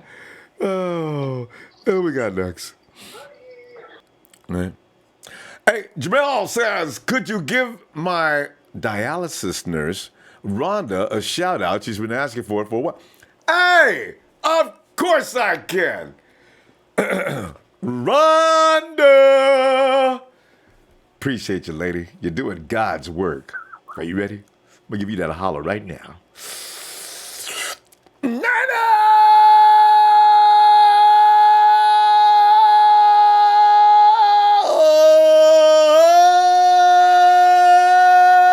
You know, I got through that second gear for you, Rhonda. Big fan. Hey, y'all have a great evening too. Let's get. It's a Tony. Tony. What's up, Ronbo? Hey, Tony. How you doing, man? I'm doing pretty well. It's been a while. How are you? It has been, yeah, Tony. I know you got plenty of observations, man. What are you thinking Yeah. right now? I don't even have to ask you any questions. I just get out of the way. What's up? Well, so I went to both preseason games, and from what I took away from it, I think Victor Bolden, even though he's on the suspended list right now and he doesn't count against the 53, Right. I think he deserves a spot on it because just looking at all the games, it was when Richie James or Victor Bolden would make an acrobatic catch. It wasn't who was going to do it, it was how it was going to happen. So, and then for the running back situation, I think we're going to be fine, but I don't know if it would be the best idea to go out and trade for someone or pick someone else up. I think our group right now is pretty good because we have a thumper in Morris, and Breida is like our speed back. So, But what if they get hurt though? Are you thinking about, because you got Mostert? Is there a need for one more guy that could learn the system? Our practice squad. Right, is Jeff. Yeah, Jeff Wilson. I think he's good. I was impressed with I do him. too. I like him. I love him. Joe Williams, I don't think he really got that much love from Kyle Shanahan, you know? Maybe. And I didn't really like him either this preseason. I thought he played poorly compared to the other backs we had. Nick Nichols, I think he might have a place back on the roster if we get one of our running backs injured. Might not be Jeff Wilson. I forgot about him. If nobody picks him up, he's available. Yeah. Yeah, so overall, I think we have a really good group of guys. For me, I don't really want to win this year because I want to set ourselves up for better picks, which will help us in the future.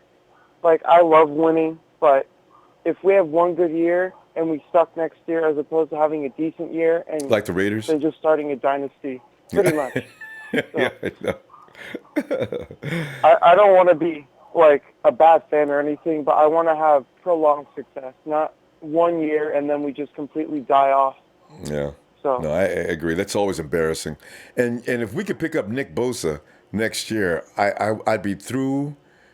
My needs and wants would be over. You got to trade up to get Nick, probably to the top 5. Wow. Let's see what else is in the draft though through college. And Tony, you watch college football a lot, right? yeah, I was yesterday watching that Cal game. I forgot who they were playing, but that one hit was amazing. I need to look into that guy because that's the type of guy I want on my team. If I'm building a roster and drafting players. What position? That's the type of guy.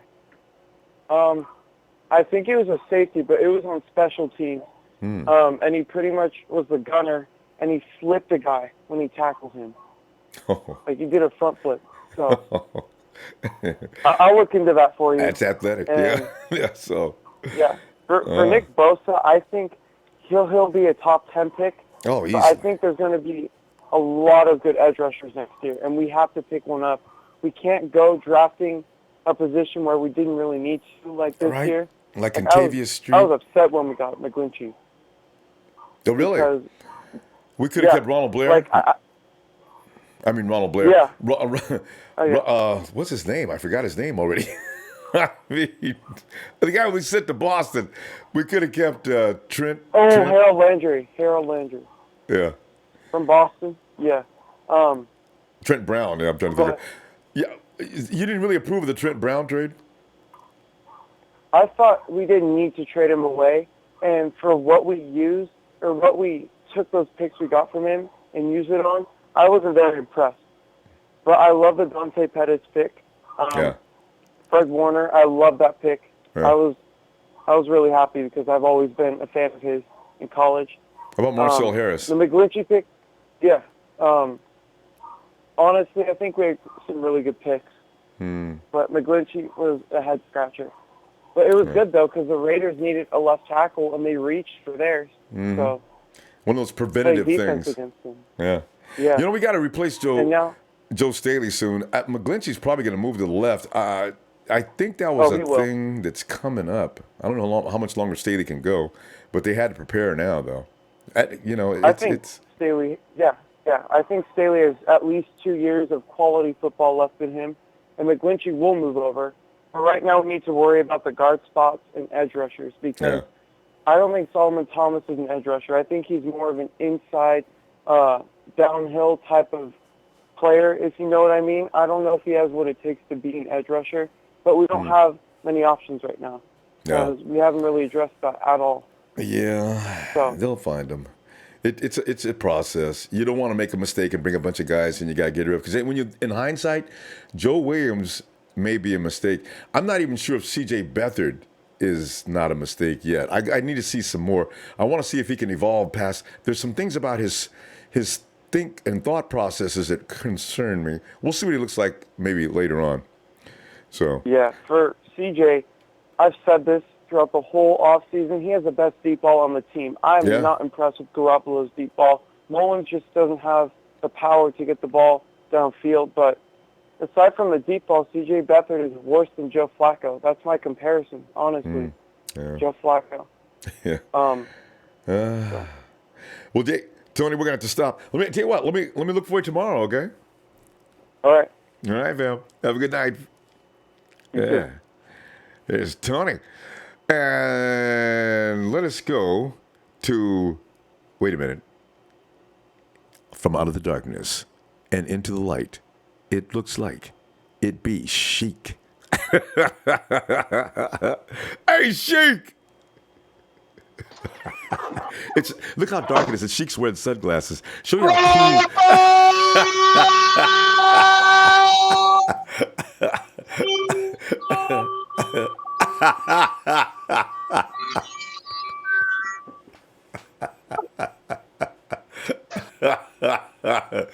Hey, Chic, I really like this new Chic, man. You know, you used to hold back, apparently.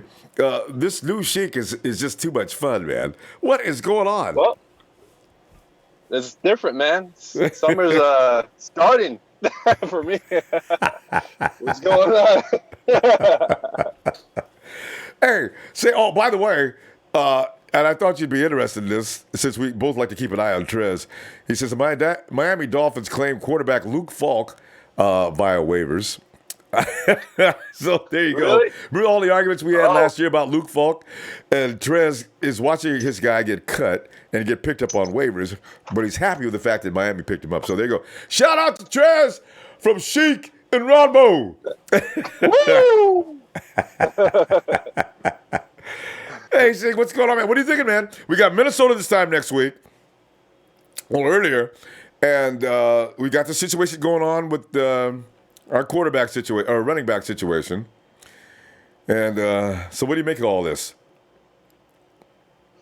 Well, we brought back Wilson. Yeah, we got a practice squad. Exactly. And, yep. And I'm excited about that. We brought out, what was it, Mullens back. I really wanted to get Luke's Falk. I really liked him. Hey, would you have picked up Falk? I mean, the 49ers, would you rather picked up Falk than Mullens? Oh, hell yeah. I think he's a better pocket pass. There you go, Trez. You look better. Trez is right. Ronbo. Trez been right. And, he might be on the streets right now, but god damn, he's better than C.J. Beathard. He's a practice dummy. It's yeah. Hey, I want to go back to our argument though. I told you guys about Baker Mayfield way back there. Look, I knew it. Number 1 pick in the draft. It's a mean man. Baker Mayfield's got a lot of attitude. When you're a small quarterback like that, you tend to be evil. I love it. It got him the first round. True. But anyway. And like most of the guys, the only guy that we got off the streets is that Golditch from San Diego. And I had a feeling that we're going to get somebody from San Diego Chargers. So, because we were just looking at him and all that. So I was going to get one that we're going to play against him. He's going to just be there for learning them, and then he's going to cut.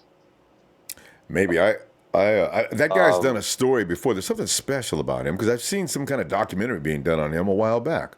I just noticed his face. I didn't know who he was. Right. But yeah.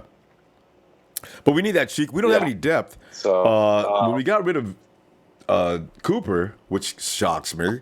Now we have guys who can play more than one spot. You got Joshua Garnett's probably going to finally end up starting. And then you got, of course, the guy we got starting now. He plays center as well. What is his name? All of a sudden, I can't find his name.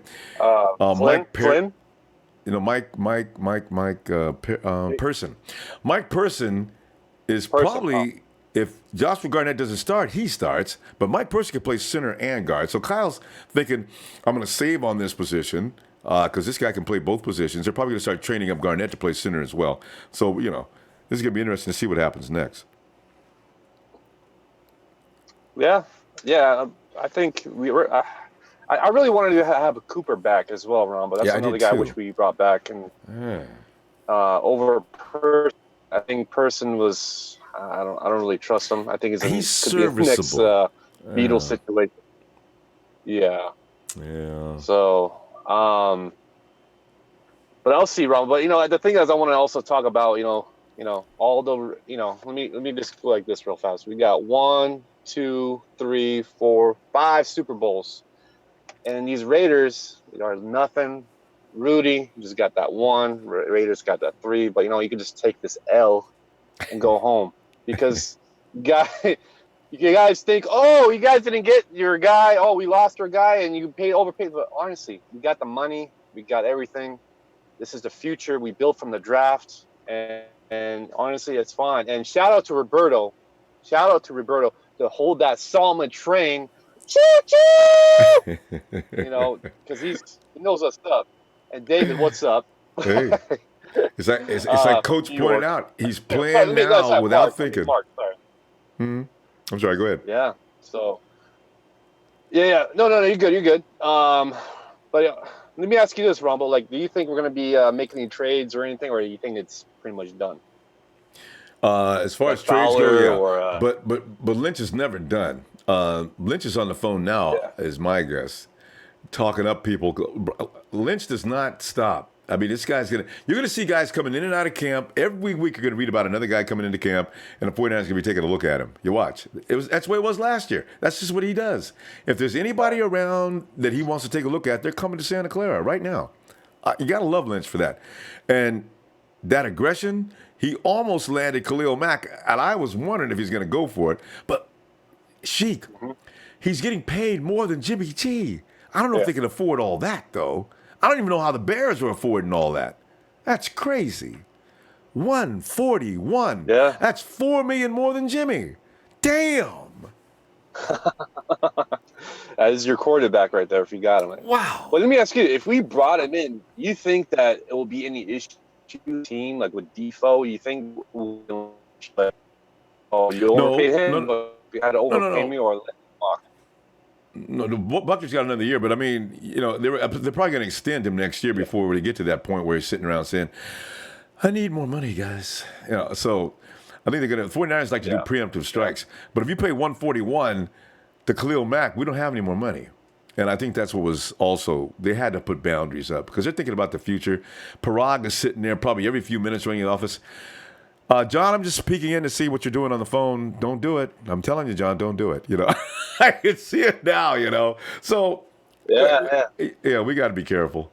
Or else you got no money to pay and you end up being the Rams and the Raiders with absolutely no money and your stars are walking. So, but anyway, Sheik. Hey, let's continue tomorrow. People think, go ahead. No, go ahead. Finish that up. Yeah, definitely, brother. But Solomon Thomas is not a project. He's going to show everybody and all the doubters, Mark. I see you, and Brazil. Yeah. We're going to show all the doubters that this guy is a legit player. No. So everybody, hit that like, hit that share, hit that sub for Ronbo Sport. He's on lock on everywhere, guys. I want everybody, chat room, Empire, tell your friends. Hit that like.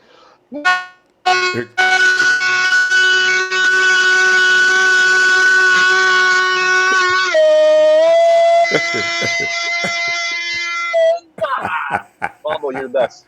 You're the man, Sheik. You gotta love this guy. Hey, and I will second that. Solomon Thomas ain't nobody's project. He could be key this year to the 49ers defense. Because if Solomon Thomas is a force or a handful, you can't focus on Butler anymore. And if Eric Armstead would just not get hurt, 49ers rush can be. They're matured. All those first-round picks are maturing now into beast. When I seen that last 2 games rushing the quarterback, that was real. The dudes was coming out of there because it was getting hot up in that pocket. So hey, Aaron. Yeah, Ronbo. What's up, Aaron? Can you hear me? I can hear you. I don't know. I listened. I always go back and watch the videos. I mean, I spend hours just watching you and everybody break down stuff. And last time I was on, I had this case on my phone. I noticed I was breaking up a lot. I was like, oh, man, it makes it hard. Yeah, it depends on sometimes the connection. Yeah, right. yeah. I don't know. I mean, my connections are just a case. I had one of those life-proof cases, just garbage anyway. Damn, that McKinnon thing. Yeah, we didn't need that. No, we didn't. But I don't know, man. That makes me rethink. Having watched football for a long time, injury-prone players are. Man, I don't know. I mean, I have a feeling next year McKinnon might not even be around if things don't go right, or if they get a decent running back that tops everything we have now. I just don't see it. Remember Steve Young and the issues with our O-line and concussions? I mean, nobody even thinks in the past. Coaches, won't. I mean, they'll put up as long as they can, I guess. I don't know. My opinion. I don't know about you, but I think they put up with it as much as they can, and then it's a business, right? I mean, you got to win the games. Yeah, and you got to keep going. I don't know. In my running back opinion, is a very dangerous job, though. I mean, running backs go down like crazy every year, and McKinnon has that skill set that fits Kyle Shanahan like a glove. That was the whole point behind McKinnon. What he can do is going to it just exemplifies what Shanahan likes to do, which would make it more effective and therefore more successful. Would be what you're going to look toward. So, but hopefully, Matt Breida still has somewhat of McKinnon's skill set. So let's see what he can do, I guess. So. Yeah, no. In my opinion, that was a sure thing. And I noticed that when Carlos Hyde was I mean, he got injured quite a bit too. But we watched his play for a few years here, and we know that he's just a north and south type runner. Smash through lines, right? Mm-hmm. And then every time Breida would come in, Matt would just zoom, gone, right? Hit them creases out on the edges, especially. He picked that up. Yeah. The other one that I had in mind, I was listening to you guys talk about is the quarterback, Nick Mullens and stuff, and people talk about CJ. Yeah. I'm almost positive. I talked last time with you, like 2 or 3 days ago, or about a week ago, maybe. I don't know. Anyway, about CJ, and they're gonna. I think they kept him just because of playbook. He might know too much, and they're afraid. I mean, I don't know. See, I don't know how they. No, that's a good point. I don't know how they changed from preseason to real season, but I mean, I don't think they're gonna just show him half a playbook. You know what I mean? I don't know. You were saying his deep ball was good, or no? Was it Sheik that was saying that? That's Tony. And Sheik, what's up? Yeah. I'm the Roseville guy. Remember you're like, hey, Roseville. Yeah, all right. You're in Roseville. No, yeah, Tony likes his deep ball. Yeah. And Tony thinks, I don't know, Tony has been watching Jimmy G. He's developed a deep shot. We've seen him do it during preseason a lot. He was hitting guys on the seams and down the edges. So, yeah. But he likes there was that CJ's deep ball. There was one that Garoppolo did where I was like, man, the dude was going at him full speed. And he threw it up there, and it was one of the most beautiful passes I've seen in a while. Over the CJ shoulder. Does probably have a tad bit better on the deep ball, but my thing about CJ is deep balls don't do anything for our defenses. The way I break it up is real simple. Deep balls, all they help is, in my opinion, all they help is get you yards when need be. But in the end, what helps out the defense is when our running backs get going, And when our short to medium routes get going with receivers, Mm-hmm. and if you look at, in my opinion, you look at Garoppolo, he has that Tom Brady break down your morals of the defense on the enemy team. You know what I mean? Right. He tears them down. There's like, and that's why he's successful. That's what, to me, in my opinion, Brady was successful. Is There you go. he's accurate in the short to medium, and he will chew up the yards inch by inch. And there you go. Your defense is out there for 9-10 minutes at a time. Yep. That ain't a good thing. That's hard. Wears them and out. That's what Jimmy got. Wears them out. And then we got a running back now that can make that worse. Because Jimmy G's wearing out the defense. Now you start running Alfred Morris, and you're starting to get longer and longer gains. See, it's all by formula how you beat a team up like that. So, yeah, I agree. Exactly. And then you got Brady, Breida. Matt, and, Prime Breida, time for Breida, because now that defense is a little tired and a fast guy comes up. Oh, here we go. So we'll see. And I think between the two, between Breida, Matt, and Morris, yeah. I think I think it's gonna be because if you pay attention to the O-line, they've been stepping up the game slowly. Yeah. Nobody's giving them a lot of credit. Open up the creek. That's right. No, and see, some people don't see it. Because I paid. I was more into it in the last game. I was more into watching the gaps open up, and they sure enough, they're there. Mm-hmm. And I think it's just going to get better. So when you have that in combination, like you said, when you have the combination all together, it's going to destroy defenses. Yeah. And that's how we beat. What do you call it? The Jacksonville Jaguars. Jacksonville, yeah, I know. And everybody thinks. So, and one last thing. This is what I'm going to put out there. Okay, one to last all thing. the haters. Yeah. Watch Jacksonville game, and everybody that says that was not an important game, they are tripping. Oh. That was an important game for them. I mean, if they would have won that game, it would have put them on top, where they didn't have to be at in a wild card. I think they would have. And same thing with Tennessee. Those are two important teams that had to win. They had to win. Like a quarter of a playbook. Mm-hmm. Garoppolo did all that. He destroyed the number one defense. There you go. So anybody else want to come at me? I don't know how you put it. You really can't put it out there like any other way. That Garoppolo is going to know his stuff this year. He's going to be right. We got to stop, though. We got to stop. And I tell you what I'm going to do, man. We'll be back tomorrow. And if you got time, come on back. Let's continue, man. All right? Hey, for sure, right. Ronbo. Good talk. All right, Aaron. Appreciate you, fam. All right, Niner fam. Later. You. All right, guys. Good night. All right. Living Hey, John. Come on in, John. What's up, Ronbo?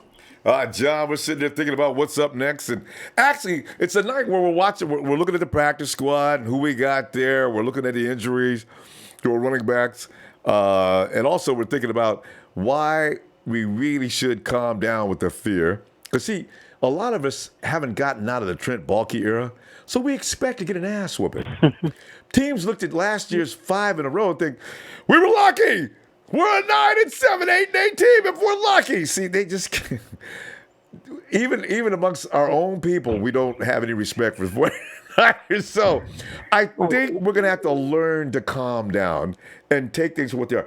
Every team in the NFL is not just awesome compared to the 49ers. So that's why we got to get past that hurdle and get back. We'll see. I think we're going to get beyond that hurdle, Ronbo. I've been there when we was 2-14. I know what that feel like to be laughed at and, to be doubted. And then when you get on track, everybody be like, What? Y'all set that standard. We set that standard. So, it's a gold standard anyway, man. They don't understand that, But it's all good, man. Yeah. It's all good, brother. It's going to get better, too. But, I believe we're going to get better, man. We just, like I said, it takes time. I'm not upset about the injury. It is what it is. They happen all the time, man. Like you said, it's a business. Next man up, I believe Richie James going fill the shoes, We just need somebody to catch the ball out the backfield. And if Kyle can scheme how they say he can scheme, then we ain't got no worries. I mean, what we worrying about? I know, because if I was a DC, I would be worried. If I was in Minnesota right now, I'm the DC. I got to deal with Kyle Shanahan. I'd be telling the 49er fans, Y'all ain't got no worries. I'm the one with the worries. I got to try to stop that offense with that quarterback and that OC. Man, whoa. That's a real pain in the ass. And Jalen Ramsey is still talking in tongues and having to be sedated. They didn't beat me. They schemed me. Let go of me. They schemed me. Jalen, it's over, man. I thought he had on a Jacksonville Jaguars uniform, so he got his ass whooped too. It is what it is, you know. But it's gonna be the first game, Ronbo, so they not gonna know what to expect. You know. I know. Yeah. We know what to expect. That's gonna be the good part about it. Yeah. That's right. We already know what he's capable of doing. Mm-hmm. And we got receivers they don't know well enough about. They don't know what I mean, can you imagine dealing with Richie James, seeing him for the first time in your life? Or even seeing Dante Pettis for the first time. Now, they may know what to do with Garcon, but with Goodwin, there is nothing you can do but play off him and hope he misses the ball. Or maybe Jimmy G throws a bad pass. That's your only chance there. You know? Right. So I like some of the advantages we have for sure. I do too, man. We gonna make it work.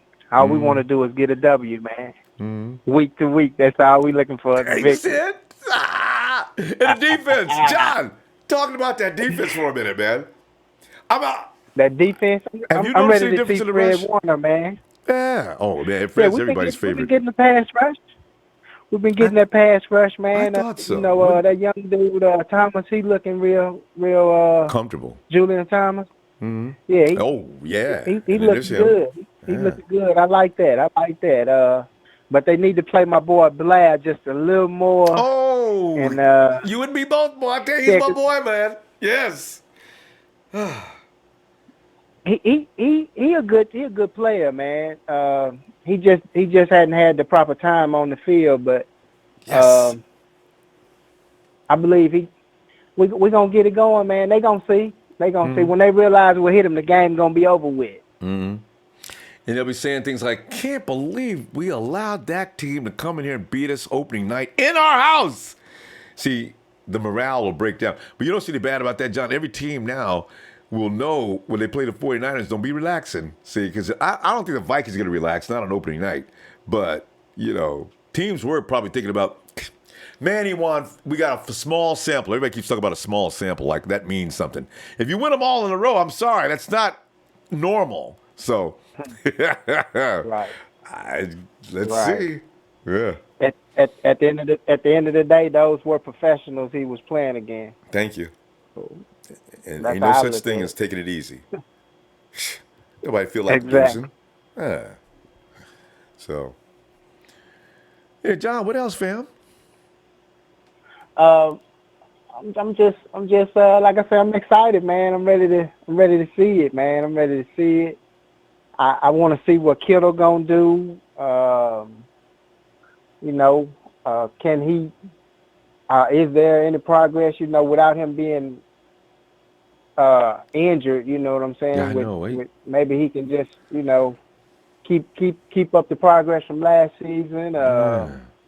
Because George ready is to hurt. see what Kobe does. I'm ready to just see it, man. My boy Bourne, he made the team, so he got to step it up too, man. They know his potential. Man. Kendrick Bourne could be great. He has a few brain farts on occasion. He missed a touchdown. I don't know if he slipped him down on his knees because that ball was not that low because it went over his head. He's on his knees and the ball sailed right between his hands.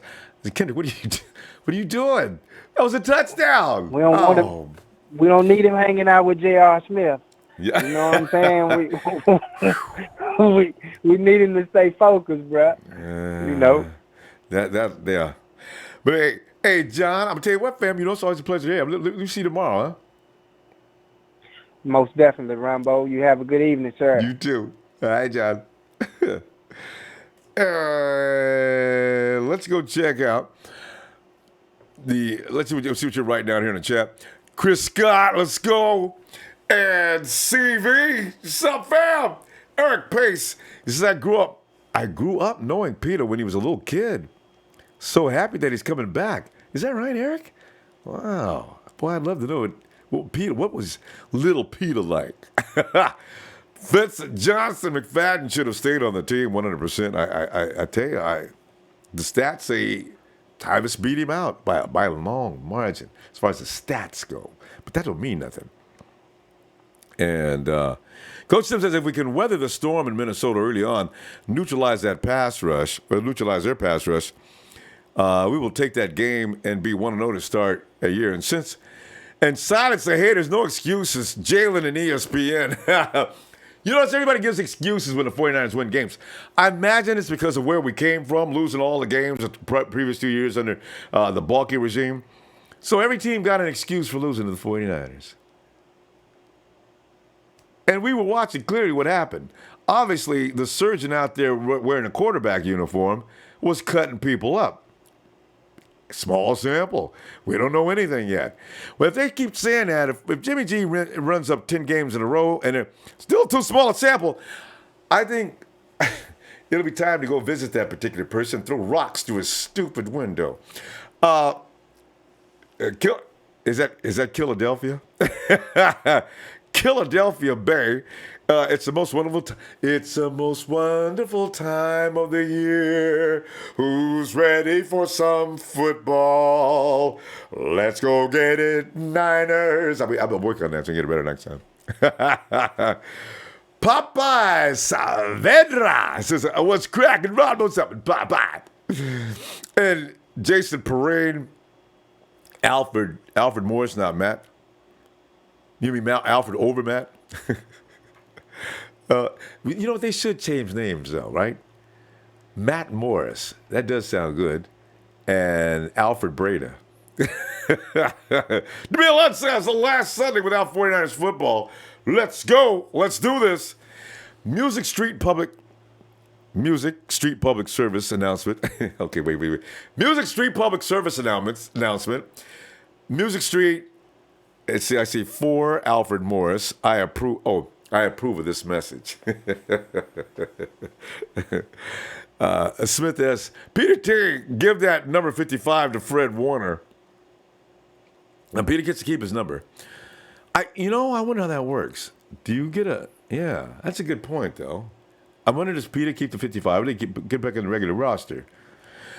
Debbie Ryan, happy that today is the last Sunday without 49ers for the next 20 weeks. Yes, and it could be more, Debbie. Could be more. Who knows? Trey Willie 431, what's up from the dirty Jersey? What's up, fam? Hey, and Razor Chet's on it. Hey, Razor. Get ready, Fred. You ready, Freddie?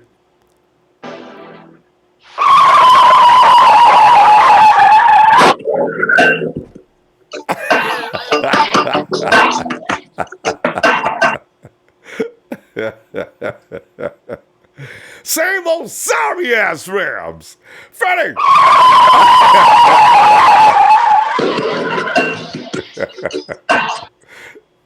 just Razor. Oh man. Well, Razor, what's up, man? I mean, are you happy with your practice squad? Well, yeah, I mean, I think we all saw it coming. No surprises there. I mean,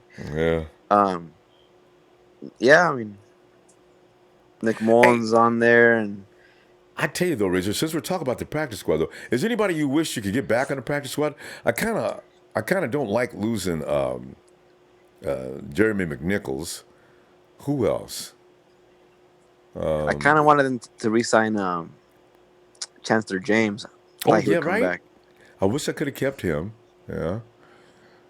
But other than that, I mean, I'm good with everybody. I mean, I thought for sure Earl Mitchell would get cut. Everybody did. I guess not. I mean, I don't see what they see in him. I mean, Jones doesn't start though. He doesn't have to start. Yeah, but why you didn't pay him more than the rookie minimum, more than Jones? But I mean, they say that Jones is the strongest person on the team, and he does. It shows too. You don't see Jones getting ran over by anybody. When's the last time you seen a center take Jones out of a play? You see him they take Mitchell out all the time. Damn it. Yeah, look at Earl Mitchell's arms. Look how skinny they are. He's a nose freaking tackle. But his body's huge. You're right. The arms aren't that big, but his body's huge. Yeah, and so is Jones. His body's huge, and he's built. Yeah, huge arms, man. The dude is, and you notice the sudden stop when the offensive line surges. With Mitchell, you can see they're winning on the surge. With Jones, all of a sudden it stops right there, and everybody seems to follow. I don't know what they're thinking, Razor. I don't get it, man. I don't get it. Yeah, I think he'll get beat out for sure. I think this for sure is his last year. As a matter of fact, I don't think he makes it through the season. Yeah, not with the most snaps. I can't see that. Yeah, I don't think he makes it through the whole season, but yeah, today's a better day than yesterday. Ronbo, I was pretty down the whole Mac thing, but the good thing about that is that all the Raider fans are on suicide watch right now. They're all going crazy. They're burning the jerseys. It's hilarious. Khalil. I love it. They're good. It's hilarious. Like they're burning the jerseys. They're talking all the smack. Oh, F Gruden, this and that. I'm like, aren't y'all saying Gruden's the GOAT? And I saying F Gruden. Hey, but Razor, have we changed our mind? Who are we rooting for on their opening game? I am still rooting for them to beat the Rams. God, I hate both teams, but the Rams, God, I want them to beat the Rams. Because the Rams will be brought down to earth. Because Rams says, we don't need no preseason workouts, man. We're the Rams. We scored more points than anybody in the NFL last year, and we don't need no preseason. We'll save our people and get ready to kick some ass. Okay, Rams, let's go. Let's play. Oh, man. Oh, no. I'm looking at the jerseys, Razor. If you're not with us, you're against us. I see these Oh, he's lighting them up, Razor. I'm watching Instagram. Oh, they're burning like they dumped fluid on them. Yo, I'm back. Hey, David Landrum on Instagram, he's got the fire going on.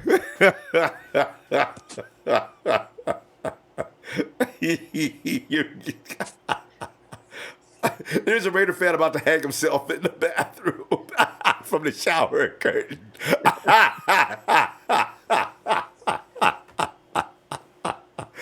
Razor, go ahead, man. I can't stop. I can't watch these films while I'm talking to you, man. I'm losing it, man. This is hilarious. Okay. I forgot what I was saying, but no, yeah, it's hilarious the whole Mac thing and yeah. But anyways, Ronbo, yeah, I was pretty down on McKinnon yesterday because he's a total mismatch for anybody.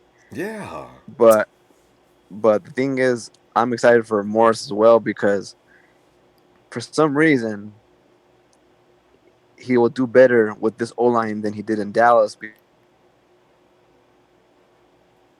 Razor, are you using Bluetooth? Hello. Yeah. Razor, are you using Bluetooth? No, I'm just getting a bunch of calls and interrupting my freaking call. Oh yeah. Okay. Go ahead. No, yeah. So also that his legs are still fresh, even though he's been in leagues for a few years. Yeah. Took last year off, basically. Yeah, but actually, I'm gonna cut it short tonight. I'm getting blown up. It's gonna ruin your call, but I'll be back tomorrow for sure. All right. And check out David Landrum. That's David Landrum. He has Raider fans. I mean, hanging themselves from the shower curtain. They're burning up jerseys. I love this stuff, man. Now they can shut the hell up. We don't have to listen to them this year, Razor. I love it. No matter what we do, they can't say a word to us. F. Gruden? I thought they were saying, we got Gruden, man, so you guys can forget about just dominating the Raiders. Oh, okay. All right. Fast forward to week 1. F. Gruden! Burning jerseys! We hate him! Got rid of our punter! What they bring Martavis Bryant in here for? Dude can't stop smoking for 5 minutes, and then they trade Khalil Mack. Raiders! Razor, man. Oh, hey, Razor, is Razor gone? Razor, I'll see you tomorrow, man. Razor. His phone's going crazy on him. Anyway. Oh, wow, we're just now getting Cynthia. Cynthia! I saw you earlier. You must have left and came back. Cynthia? Oh, Mark Lasaliento. John Gruden needs 24 hours protection. The LA gangs have marked Marked him for death. That's funny. You know what? You're joking, but I bet you it may be true. Because, the Raiders got a following in L.A., man. So, I don't know if it's the Bloods or Crips, but, one of them is probably watching Gruden. Hey, Cynthia there? Cynthia, are you there? Hey, I'm sorry, Ronbo. Can you hear me? Yeah, now I can hear you. Yeah. Okay, I had muted myself. Okay, so if the Bloods and Crips are so upset, maybe they should have donated some money to keep Khalil Mack, because guess what? Yeah. In order to pay the guarantee that Mack was demanding, the Raiders would have had to put that money in escrow. It was that bad. They did not. The Raiders are broke. This is what I keep hearing from people. I heard the that Raiders too. The Raiders were too broke to pay Khalil Mack. That's why they traded him. Can you imagine?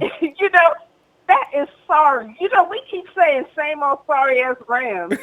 We ought to say same old sorry ass Raiders too. I mean, can you imagine you're running an NFL team and you're too broke to pay your top player? I mean, really, it's embarrassing. And pretending like we're not talking to him because we don't appreciate his attitude. It wasn't about attitude. You guys didn't have no money. They didn't have no money. And if you look at, I don't know what you see, but when I look at, because they've been showing Khalil Mack put on his Bears uniform on NFL Network, for somebody who got $90 million, he don't look happy. He's probably shocked. He probably loved the Raiders. They brought him in, they set him up, and they moved him along. He was a child of great expectations, Cynthia, and he probably thought that way. And then it's his absolute betrayal. You sent me this cold-ass city. I was fine in California. I wasn't asking for the farm, although he was. And you guys sent me to Chicago? What does that say to the rest of the roster, too?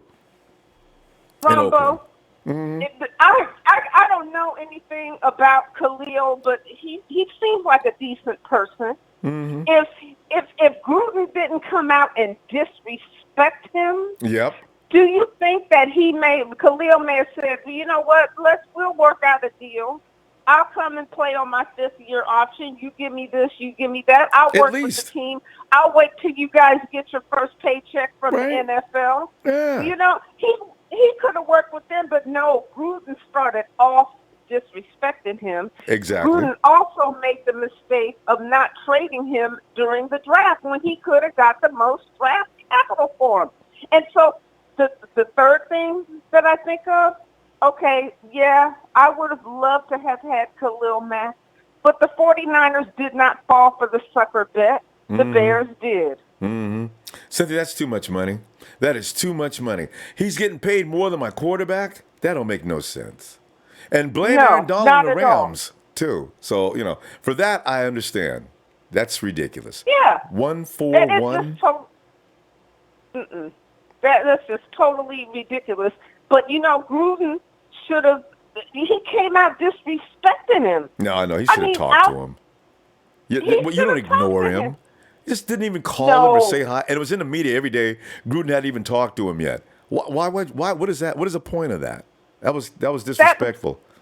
I agree. That was disrespectful, and and how do you treat somebody like that? I mean, Khalil Mack was outstanding citizen on the team as well. Yeah. And then they trade for Martavius Bryant. How do you bring? Okay. Now I'm from San Francisco. I'm born and raised in the Bay Area. I live on the East Coast right now. Yeah. I don't do drugs, but if I were to do it, I'd do it in California. Yep. Martavius in Pittsburgh, they're gonna trade him to Oakland. That's like sending a shopaholic to the mall. What are you thinking? Snoop Dogg probably picked him up at the airport. That's He probably drove in the city. Yo, man, I'm glad you're here, man. I got some good stuff in the ass. You go ahead and roll that up, man. We just go and blow in the city, man. Because I've been meaning to say hi to John Gruden for a while. But in the Bay, I'm told that you don't even, they deliver the weed to you, and it's legal when they do it. I mean, come on, what were you thinking? You cannot say a guy like that. I don't know what they was. You're right. I don't know what they were thinking. Certain guys, and that's like we couldn't bring what's his name from the Cleveland Browns. He wouldn't have been able to make it either. Which is the one that had the drug problems that people were saying we should have drafted? Was it Arden Key? Oh, right. Right, it is Arden. He had a problem years ago. It started in high school. Where is he now? Oakland. Isn't he on the Raiders now? He's still in Oakland. They haven't tested him yet. What are you didn't thinking, know? Raiders? Yeah, he's laying up in Oakland. Blowing up some smoke right now, even as we speak. I know it. God. Oh, my goodness. What are you thinking? Oh, so and you know something? I'm not a Raider hater per se because I lived in Oakland for a few years. Yeah. But these are some bonehead moves. That's just, I know. It makes no sense. And what they do, did Arden come in and promise, I've changed, y'all. I'm a new man. I know where my weaknesses was, and I have applied myself to them, and I will be okay. Right? And can you see him now? Yeah. Man, you're in California, where we got some of the best herb on the country. Come on now. He ain't gonna slide by. You cannot do that. I mean, I'm living on the East Coast now, and then like we watch something on the TV. They say, Cynthia, are they token? It's legal. Don't Cynthia be nothing. It's legal in California. Don't worry about it. It's legal. But Roger Goodell. Yeah. Roger Goodell says it's not legal for you if you're in my league. So if I catch you doing that, you're going to be suspended. We got lucky with Ruben. It was only 2 games. Really lucky. Because I know how that really pisses him off. Well, but you know what? They ought to watch him during the off season. Maybe somebody ought to escort him. I could be his grandmother or something, like, keep an eye on him. Look, let me watch over you and stop hanging around with those people you hang around with on Instagram. Did you see those Instagram posts? And the day after the season ended, he's posting on Instagram and he's hanging around with these people. And I'm looking at these people and I'm like, these people look like they're not, you can't judge a book by its cover, but they don't look like they meaning you any good right now. Yeah, and they didn't, and Ruben got in trouble right away. So, I think Ruben's got scared straight on this last one, though, so I think we'll be okay. I hope so. I think he'll be okay. I think he'll be okay. I'm looking, forward to the game. I was really enjoying Coach Tim. I just want to say that, and Ronbo, thank you for doing what you do. You make it easy to be a 49er fan out here on the East Coast, dealing with all these Ravens fans. I'm out here right now. I'm at the beach in Maryland, Ocean City, Maryland, and I wore my 49ers hat. Went to the store. They said, "Oh, you in Ravens country?" I don't care. I'm a Niners fan. Really? I'm a Niners fan. And then this guy comes up with his Philadelphia Eagles. I said, "You know what? I'm gonna let you go ahead of me in line because your team won the Super Bowl this year, and y'all ain't never won no Super Bowl. You go ahead." You got that little dig in there. I did. And y'all ain't never won no Super Bowl. You stand in front of me. He paid for my stuff. I could have paid for his stuff. So he didn't know it, but I could have paid for his stuff. But I said thank you. Whatever. I'm having fun. But you make it easy to be. You make it easy to be a Niner fan out in these foreign places. Well, Thank you so much, Cynthia. I'm gonna tell you what. We should get on back in there tomorrow if you get some time. We get in as early as we can so No we can get to the East problem. Coast, okay? No problem. Niner Empire for life. And she is. She is sweet. Night, Cynthia. And All right now. All right. And Cynthia brings up a good point. Do you know that Des Bryant, it seems that I understand that Des Bryant was escorted around. Jerry Jones Des had like a chaperone running around him for the longest time. Hey, Angel Cortez, breaking news, Raider fans, don't burn the Mac jersey. Just bring them back to Oakland and you'll get your money back. I'd rather pay you guys than Khalil Mack. Signed John Gruden.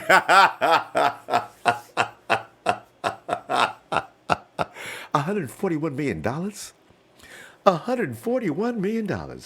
Jimmy G's probably calling him up. Hey, Khalil, good deal, man. Listen, if I ever need any money, can I call you? Hey, it's Razor? Hey, Razor, come on back, man. What's up? Because we lost you there all of a sudden. Yeah, game blown up, so now I'm good. But how rude was I not to do this first? Hold on.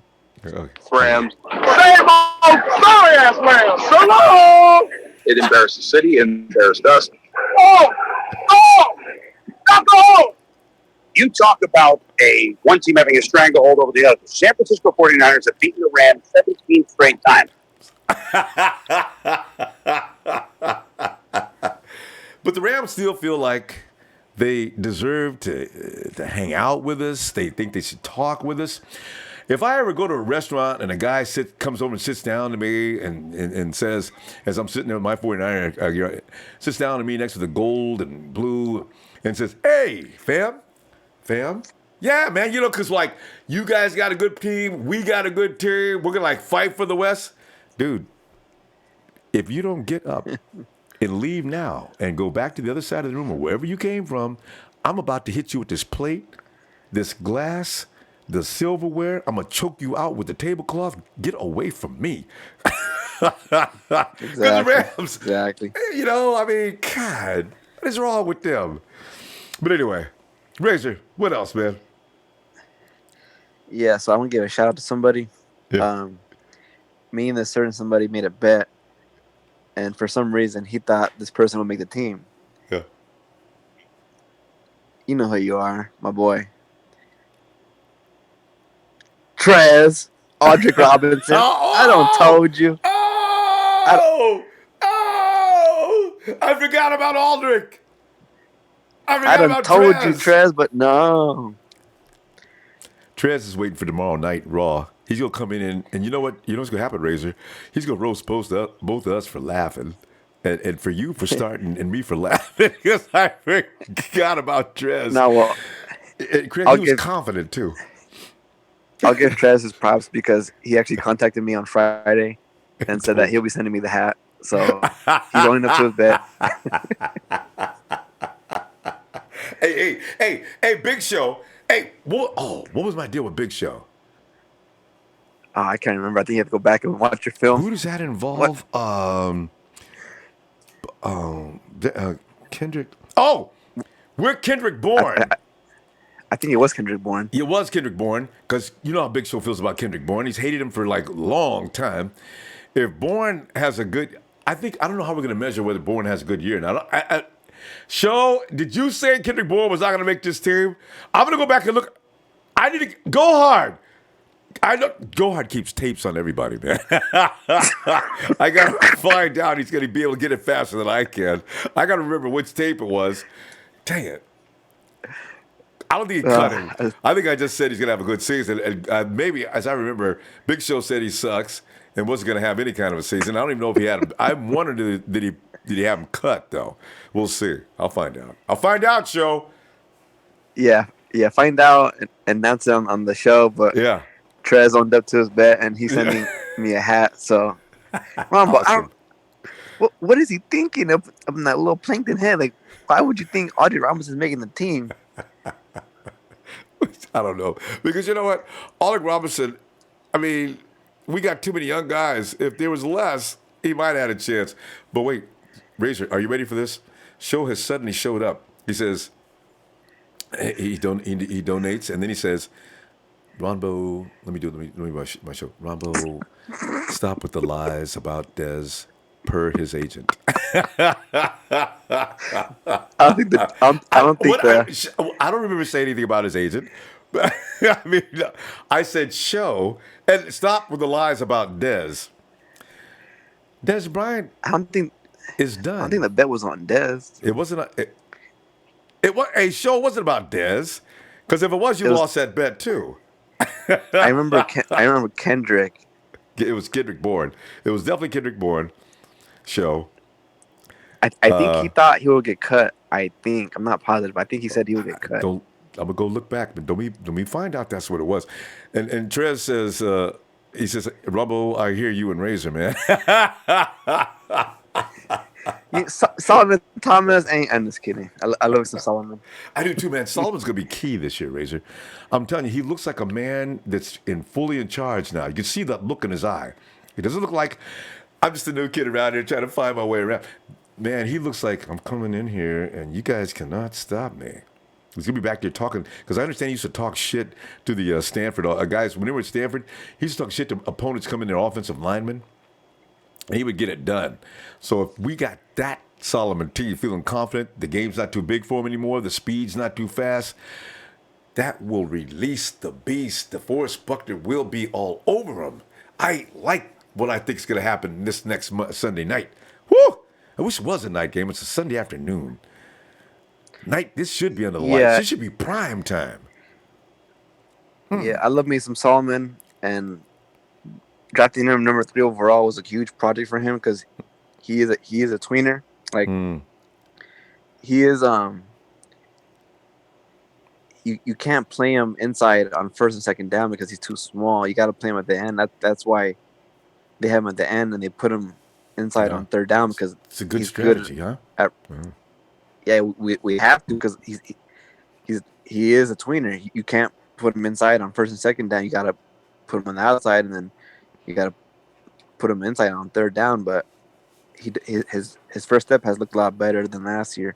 I know. I'm saying he looks like he knows what he's doing exactly now. It's not out there about trying to think. You know that move last year that Kirk Cousins put on him? I don't see that happening this year. You know who we over pursued? Cousins just took one step forward, and he was all the way out of the play. How fast do you have to run to take yourself completely out of a play by the quarterback only taking one step forward? God, he won't do that this year. Little boneheaded things like that, I think he's learned a lot. So. No, yeah, his motor is very... He has a high motor, but he just has to be smarter. Yeah. And hands. We've seen his hands. I mean, the dude looks like he's been working on Kung Fu during the offseason as well. That hand work he put on that guy as trainer, God, it was like, bam! It was so quick. I said, oh, he's been either MMA or something. Those are good hands, Solomon. Damn. So I'm looking forward to what he looks like. He better, because I know he's seen that Aaron Donald contract, and if he wants anything close to that, he better get number 2 going fast. Man, I don't know. Number 2 going fast. We can afford 2 guys because DeForest Buckner's going to get nearly. Oh my God! You know this thing that Aaron Donald and Khalil Mack have done, don't you? They have raised the ante so high. I just hope the cap keeps going up. Then, man, that's crazy. Yeah, it'll go up this year for sure, but I think we got another 2 years till Buckner gets his pay. And 3 for Solomon, right? No, yeah. Wait a minute. No. There he is. Here comes that 49er wannabe. Is that him? Oh, that's true. Oh, I thought that was Rudy. I've seen Rudy hanging around. This is not Rudy. I could only hear a voice in the background. I couldn't make it out. No. I'm sorry. Sheik, I'm so sorry. It's tonight, Rob. Insult. I can't take it no more. That was nasty. Okay, hey, let me slap me. Okay. Let me just say, I never knew a tweener is going to be a bad thing because Charles Haley, Michael Bennett, they're all in and out constantly players. So, like, it's not, tweeners are not a bad thing at all. I just wanted to put that out there. No, I don't think it is either. But that's what he is. Yeah, he's and the thing is, he can go up to 280. I'm not sure. I'm not sure why we call him a tweener. He came in at 280 last year. Well, it's because. Go ahead. He doesn't really have a certain position. Like you got to move him around to make him fit. Like I said, you can't leave him like in a 4-3. You can't leave him in the middle because he'll get eaten up. So you got to put him at the edge and then put him on the inside on passing downs because that's what he's good at is bull rushing. You can't leave him in the middle. True. You know. He's a technique guy. That's true. Yeah. You got to make you got to make him fit your. You got to make him fit your scheme. That's why. True. But we'll see because I like what I see so far. That's going to be a different Solomon T this year. Yeah, but he is looking a lot better on that first step this year than last year. That's for sure. Yes, I want to see. There's going to be the day when the T brothers get together, Julian and Solomon. That's going to be interesting. Oh Woo! yeah, yeah. Oh man! All right. Well, Razor, I'm gonna tell you what. Let me see you guys tomorrow. And Sheik's already been in, so we're going to see you guys tomorrow, Monday Night Raw. Trez hasn't stepped in yet, but I got a feeling he's waiting to do so tomorrow, especially if he had to pony up for that hat. It shows save your money, man. You're going to pony up for my jersey, too. Show up by your Des Bryant jersey, no matter what. Oh, man, that would be so bad. What am I going to do with that? A Cowboy? Hey, as a matter of fact, he'd have to buy his latest jersey, which is a Cowboys jersey, unless he signs with the Browns. I don't know why they keep talking. Are they going to do it or not? You know? So, yeah. All right, guys. All right, have a good night. And Same old Rams. Same old sorry-ass Rams. Hello! It embarrassed the city, embarrassed us. You talk about one team having a stranglehold over the other. The San Francisco 49ers have beaten the Rams 17 straight times. Last time the Rams won at all against them. Go Niners. Night Razor. Sheik Dresser. Ronbo, call me Rudy again. Come on. Sheik, your voice in the back. I saw Rudy. He was like lurking around I could see him. I thought that was him. Area code is 951. Am I right? 951. Area code, hello. You there, Ronbo? I hear a voice. Someone says, am I here? You there, Ronbo? Oh, yeah. I see. I knew it. I told you I saw him. I guess. It's the real McCoy here now. Yeah. So it's not the same old Rams. It's the same old division champ. Lethal. One time, and God knows how long. All right, go ahead. Hey, division champ. Hey, I earned it. We all those sorry-ass Fisher teams, and now it's our time to shine. It's going to be great. Our salary cap is wonderful. We did some restructuring. We got our main guys signed. Yeah. Still $2 million. Only raised $2 million of the cap. We're good for 2019. We're good for 2020. You haven't paid everybody yet. And there's no way you got a huge amount of money left, Rudy. We all done the math on it. Unless you had $250 million, give me a break. Let's get you the numbers. Hold on one second. Okay, so it says here, just to head off the future cap tweets, the future cap gel tweets, Rams were under the salary cap for 2019. But next year, AD's cap number, well, after subtracting down a $22.5 million figure, in 2019-20, the Rams will be in the top 20 of NFL teams in cap as well. And then also in 2020, they'll be fifth projected cap space at $117 million. So we're going to be just fine. I guess nobody's getting paid on your team. You know that's actually impossible, Rudy. There's no way to have that many players up around the numbers you're talking about and everybody knows about to have that science fiction you just threw out there. You got Talib, you got Ndamukong Suh, you got Aaron Donald, you got a quarterback that's going to have to be paid soon. You got a bunch of people who are getting paid top dollar, and yet you're going to tell me that you're, how many millions of dollars you say you got? Something like what? $75 million? That's top in the league. How is that really possible? there's 20 teams next year. Even with Donald's cap's going to hit us next year. We're going to be within 20 of the top teams in the cap. Yeah. But we're still fine. We're fine golf.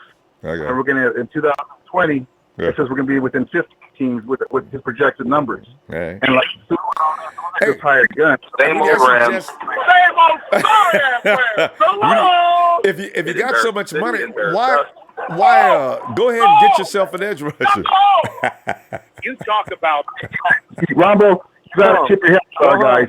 In a couple years, we're going to have the best stadium in the NFC West in the NFL period. I'll agree with that. It's brand new. Doubled in Mr. One and Done.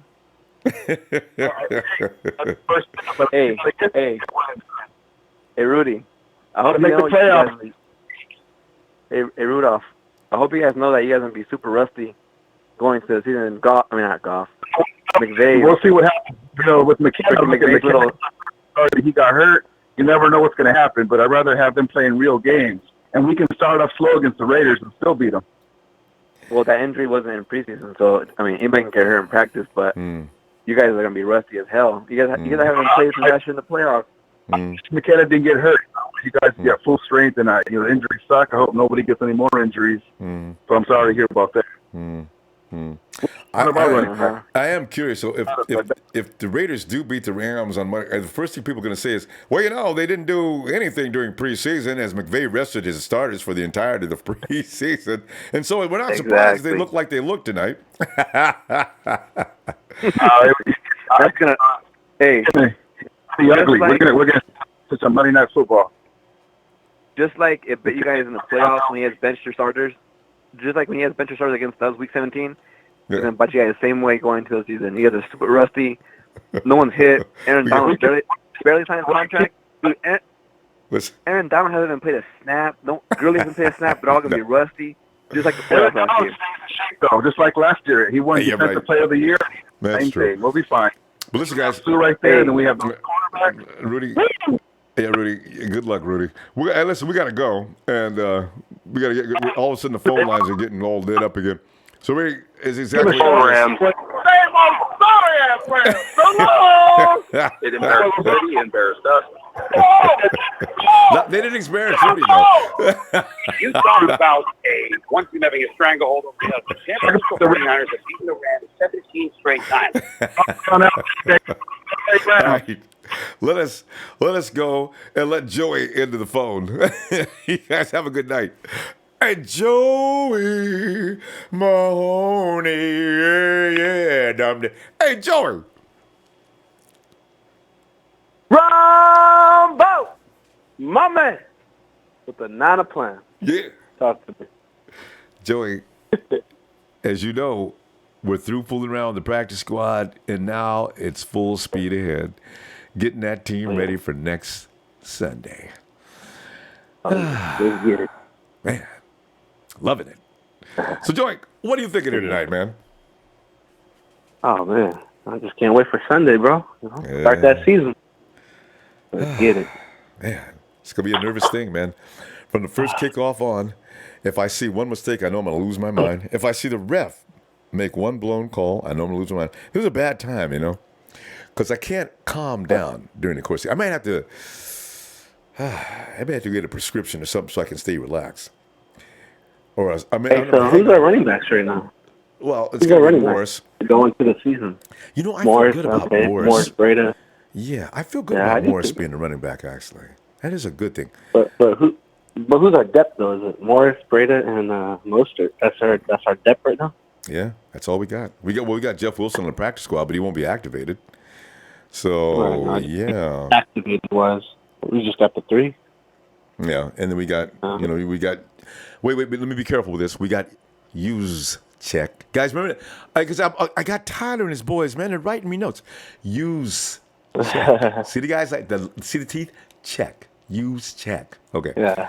They call it on me every time, Joey. They're getting on my nerves, man. I'll tag you next time to show you what I mean. It's ridiculous. But anyway, yeah. Anyway, we got 4 guys that can carry the ball. We got 4 guys. And use check is going to take a lot of strain where McKinnon's going to do a number, or was going to do a number. But remember, we got use check is also can take passes. And we also got Matt Breida, who's also not bad. But we'll see what happens. He's 100% off his injury from the first preseason game? I guess so. He's good to go? Yeah, I guess. I mean, it seems like he was in practice the other day, and they haven't said anything about him continuing to have to nurse that shoulder. It was just a separation, so I don't know. Does it take 3 or 4 weeks for it to heal up? I guess he's okay. Yeah. Sounds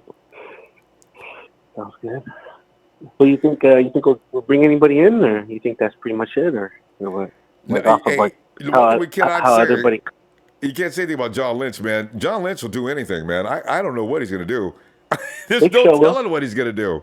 Guy's crazy, man. Big Show will. Big Show don't like Kyle Shanahan, dude. Big Show, he don't like Kyle Shanahan. Is that right? How come? Did he say? Yeah, I don't. He pissed me off yesterday in Nighthawk fan club. First, he was getting on all our draft picks and saying that they were all busts, and then he said that Reuben Foster's made of glass. I said, all right, I'm out of here. I'm not going to argue with stupidity. but Joey, that's Big Show. He's always been like that. He's always questioning everybody's picks, and then he can always defend his picks. You know? What's wrong with that guy? He Show just likes to be in disagreement. He cannot go along with everybody. He's got to go along in his own direction. Yeah, it's okay. Yeah, I know. To answer your question, though, it was Bourne. He said, I remember it. He said, because he told me the same thing. He came on me and the Nighthawk fan club and said, well, he told you, and he said Bourne was going to suck this year. Yeah. And you said, no, he's going to have a good year. Yeah. That's what the bet was. Okay. It's not about him getting cut or not. Yeah, it's a good thing, boy. No, it's nothing about getting cut. It's Show knew better. He said that he wasn't good. Yeah, he'll do better. Yeah. No, I mean, Show knew better than to say he's going to get cut. I mean, you knew he was not going to get cut. So, for a minute there, it was a little touch and go, though, because Bourne had messed up. Richie James was coming on strong. And, you know, if you got to keep one and you want to keep anybody else, which one between those two? So, anyway. But there was never anybody else to throw in there, you know? That's true. What are they going to do with Dunbar Bolden? I think he's... Who? Yeah. Or Bolden? What about him? Is he going to make the team, or is he going to get cut? Because he's on the IR. He's suspended for 4 games. So what happens after that 4 games? Are you leaving one spot for him, or are you going to cut him? What are you going to do? Such a good question. Because if you're going to let him go in 4 weeks, what are you waiting for? He could get a job somewhere else. What are you waiting on exactly? I don't know. You're going to keep a 7th guy? Strange. I have no idea what that's about. Right. You see my picture on Twitter that I sent you about 10 minutes ago before I got on? Oh, wait, on Twitter? No, not yet. Yeah. I sent you a we picture. know about Check this it already. Yeah. Did you send a picture of the Raiders? Because I'm getting a lot of those. Yeah.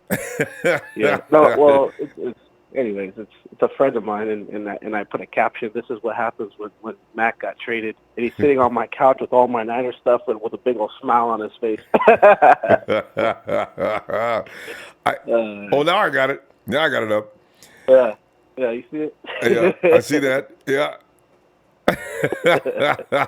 Why are you sitting all alone? Is that you, Joey? That's the other guy. No, that's the other guy. Hey, it's a shot's kind of far back. I can tell you that. Oh, now they're closing it. I can see the Raider cap now. Yeah. You let him sit by himself? I would have been sitting right next to him just talking shit. You would have had to push me away. Get out my face, man. You in my house, man. What do you mean get up off my sofa?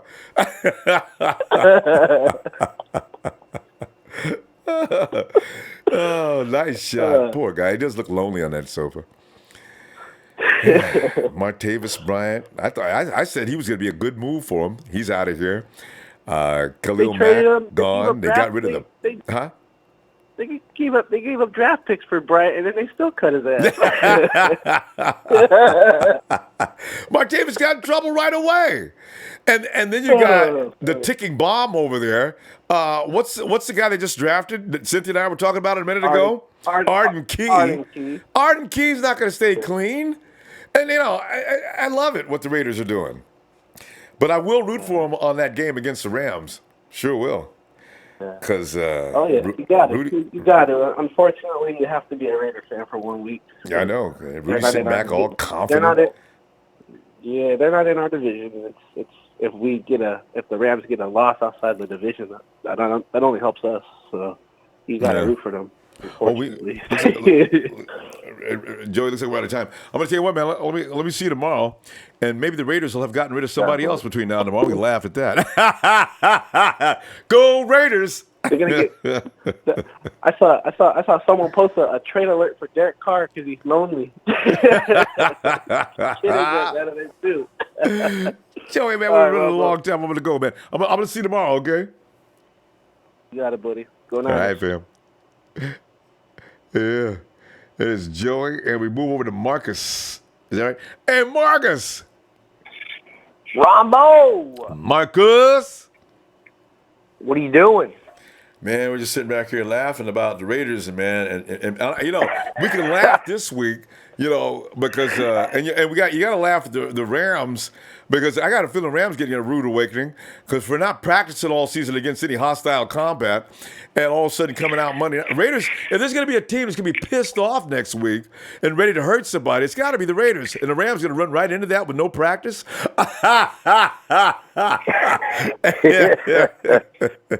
Man, the Raiders, oh my God, they have done some dumb stuff. I don't even know what they're thinking right now. Well, they're not. That's the whole thing. They're going to, God, they get rid of Khalil.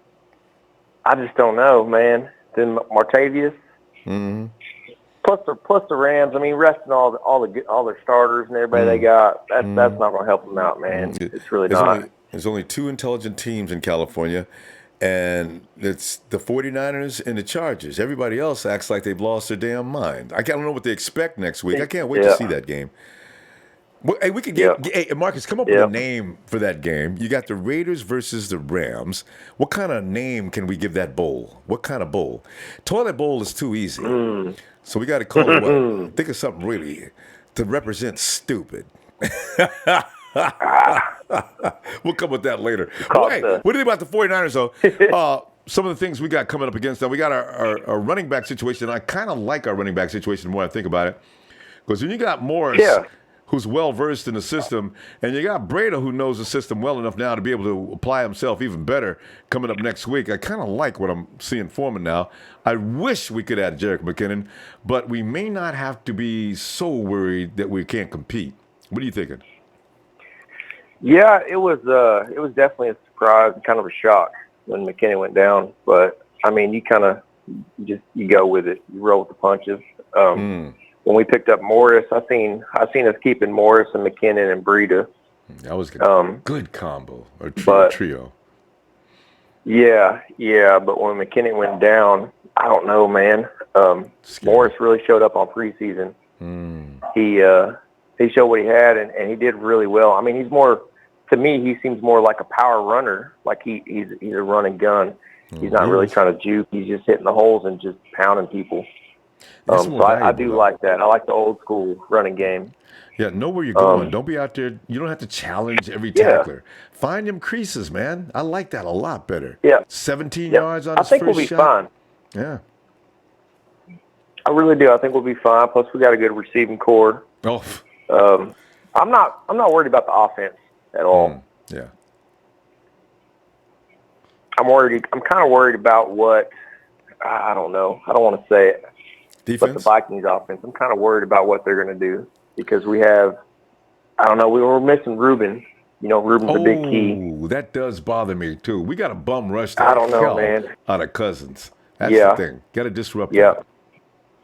Keep him on his I definitely want to see some D-line sacks and some D-line rushes. I'm curious to see how our D-line really reacts this year because I don't feel we have a rush. We might develop one later. You're one of the folks I'm talking about, Marcus. Did you watch the last two games, though? And last week against the Chargers, that was a second string rushing. But did you see Andrew Luck on his horse the whole game, though? Him and Jacoby Brissett. Yeah.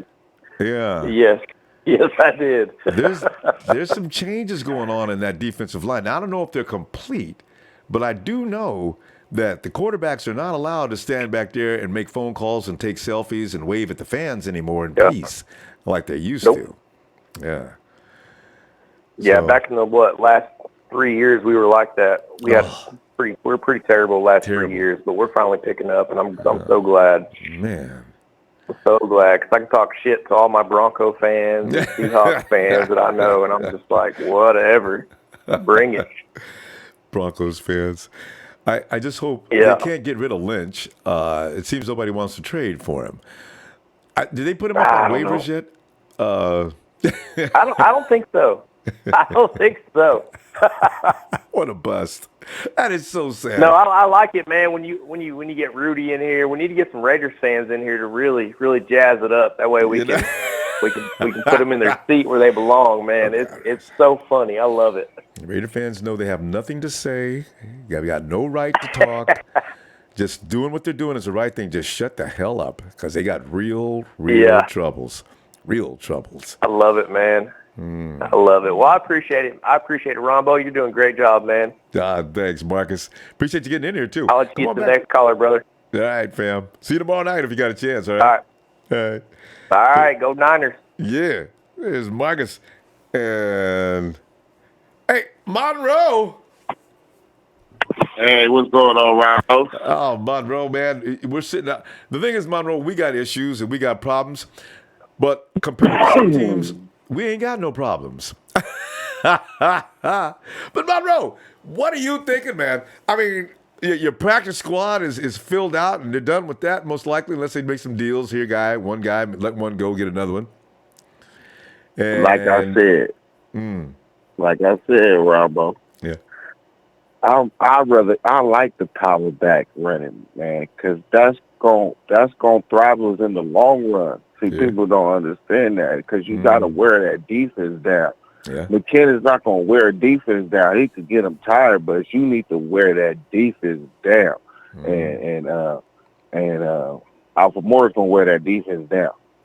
You know what I'm saying? Yeah. And you got to think about it. Like I said, y'all, I don't think y'all pay attention to the offensive line. How these holes is getting opened up like double gates. Mm-hmm. And hey, that's what I'm saying. That offensive line. I feel you on that, but here's the thing, though. Whereas Alfred Morris is going to be bumping and grinding, see a guy like Matt Breida on them same holes, he'll pick up 30 or 40 yards if they ain't careful. It's good to have both. I still like the fast guys. Well. That's what I'm saying. But Breida, that's what I'm saying. We got that. That's why I'm not saying. That's what I'm saying. When you run, you can run with Breida, and you can run with Morris. Yeah. That's what I'm saying. Like I feel like you know what I'm saying. I think those are gonna be. It's a good combo. They're gonna be the ones. They're gonna be the ones that's gonna make that offense look good, and people gonna not think about McKinnon. Well, now see, that's a mistake some people are making.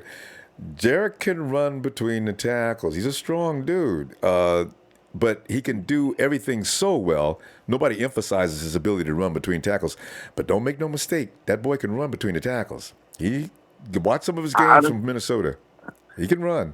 But what I'm saying though, Ronbo, is that nobody's not going to worry about McKinnon because the offensive line is going to be so dominant this year to the point that. Morris and Breida. Yeah. That's how I'm feeling. To the point you're gonna be like, oh, okay, we ain't, cause Cal Shanahan gonna scheme all this all up. You know what I'm saying? Yeah. And Alfred Morris knows this offense, so that's the best part. You know what I'm saying? Yes. Yeah. It's not like Carlos Hyde that trying to get it. You know, Alfred Morris gets it. That's it. Yeah, that's true. You know, I'm grateful to Alfred. I mean, I love me some Alfred Morris, man. I tell you, Alfred Morris. I kind of smiled when we had Alfred Morris because I kind of grinned, like, oh man, we got Alfred Morris. Oh man, that's a veteran back. You knew what to expect then, huh? Because I didn't know. Because he's 29. He hadn't played much in the last year or so, and I said, man, I wonder if he's ready to play. Answered my question right quick. So, and some people are saying, that made it even better. His legs is fresh. Yeah, See, some people think it wasn't about the Indianapolis line is weak or whatever, but still, you watch the way he crafted his way through them creases. That could be done against anybody. I kind of like that. So we'll see. No. And that last dude that made that comment about that pass rush, man, we got pass rush, man. Don't worry about that, man. Yeah. Don't worry I got about a feeling that. that pass rush might be all right. Yeah. Because, and I think Buckner is, like, pumping them guys up like he getting tired. Like, man, come on. You know what I'm saying? Solomon T's The listening. interior D lineman is telling them, like, yes, Solomon T, man, is going to be an animal. Oh, my God. We got to get Earl Mitchell out of there, though, fam. Yeah, Earl Mitchell. DJ Jones. But if you think about Earl Mitchell, he helps brings the cerebral of the lineman up there because he knows he got a lot more knowledge than the other guys. You know what I'm saying? You get him lined up. But it's other players like Sheldon Day is better and all that stuff. Maybe they putting him in there because he got more knowledge. Veteran leadership. I know what you're saying, but he's got to be able to deal with that center. Man, I see he does it in practice. He knocks our centers on their ass. I understand that even Weston Richburg had some trouble with him earlier. I don't know if that's going on now. Last year, he damn near killed Daniel Kilgore. And then we get to the season, and all of a sudden, all the centers are handling him. I'm trying to say, wait a minute. How come? Damn, Earl. But then John Lynch says, I don't think people understand. Earl Mitchell takes a lot of lumps for a lot of people out there. And, so one-on-one, I guess Mitchell is good. Maybe that's what it is. He can't handle double teams. Baby. Yeah, that's what I'm saying. So if he get double teamed, that's on the linebacker responsibility to make sure you hit those Shoot gaps. them gaps. That's right. I agree. Yeah. Well, we'll see. So, you going to get sometimes, that's just how it plays. Sometimes you're going to get double teamed, and sometimes you're going to get looser. So, it's all about how they work together. That's true. Chris Gibbons got him on the right page, though. We'll see. That defensive line looks awfully different. We'll see. Yeah, and I ain't worried about the cornerback because the fly zone. That's gonna be the that's gonna be the thing. I think we should get more interceptions this year. Oh yeah, we need more time. Oh yeah. We'll talk about more and more. We need a pass rush, man. We need more turnovers. I know, right? Force them TOs. He's got it coming, fam. Got it coming. That's why I want to see more turnovers, and I want to see more TDs in the first quarter, touchdowns in the first quarter, not second quarter, first quarter. No field goals, touchdowns in the first quarter. At least one. Please give me one. Monroe, we've been here for a long time. I'm gonna tell you, I'm gonna go ahead and check out. Hey, let me be back tomorrow in case any developments come on for Monday Night Raw. I'll be looking for you. All right. All right, go Niners. Monroe's, it's late. Monroe's trying to be quiet. I've never heard him like this. Good night, Monroe. All right, good night, Ronbo. One love. Yeah. And then when that said, as I say, man, it's so okay. Niner Faithful 52. He says, "What up? Sup, Big Heck? Braida's gonna beast." I think, man, I really think the rookieism is gonna leave. Braida's gonna come out and bust ass, especially now that he knows he has got to be the guy. Him and Morris together, they got to work. He's got to work harder. Let me see now. It's Huabtais. I got to work on this one. I ain't even going to try to say that. Hmoom. This is one of those names that he tried. You keep putting names in until one works. Alfred Morris is going to do dirt. He's going to be all pro again. I can see it happening, man. He looks all pumped up, ready to roll. He's probably wanted to get ready to roll for the last couple of years. Can't get any respect. Trey Willis says Alfred Morris is going to be the truth. And Smith asks, we can wait on McKinnon, not edge rush, right? And cornerback depth. Yeah, I'm worried about it. We can't lose any injuries on cornerback, can we? I got to bring Tavares Moore along faster. He's got the highest potential of the guys. Maybe it ain't bad, though. But I don't want to see anybody replace. Ooh, man. And they're not going to send those guys out there first. It's going to be Jimmy Ward. Anybody gets hurt, it's going to be Ward. If he can keep healthy for one play. Darren D says, Darren D, I can Ricky James coming around on the fly. Or I could see Richie James coming around on a fly sweep. You know it. Shanahan's not going to keep him seated. He's going to use him. And Coach Tim says, he says, you remember what I said before preseason about Kiffin and the pass rush improving? Yeah, that's the post I was looking for earlier. The only thing now is guys on stunts need to stagger their gaps.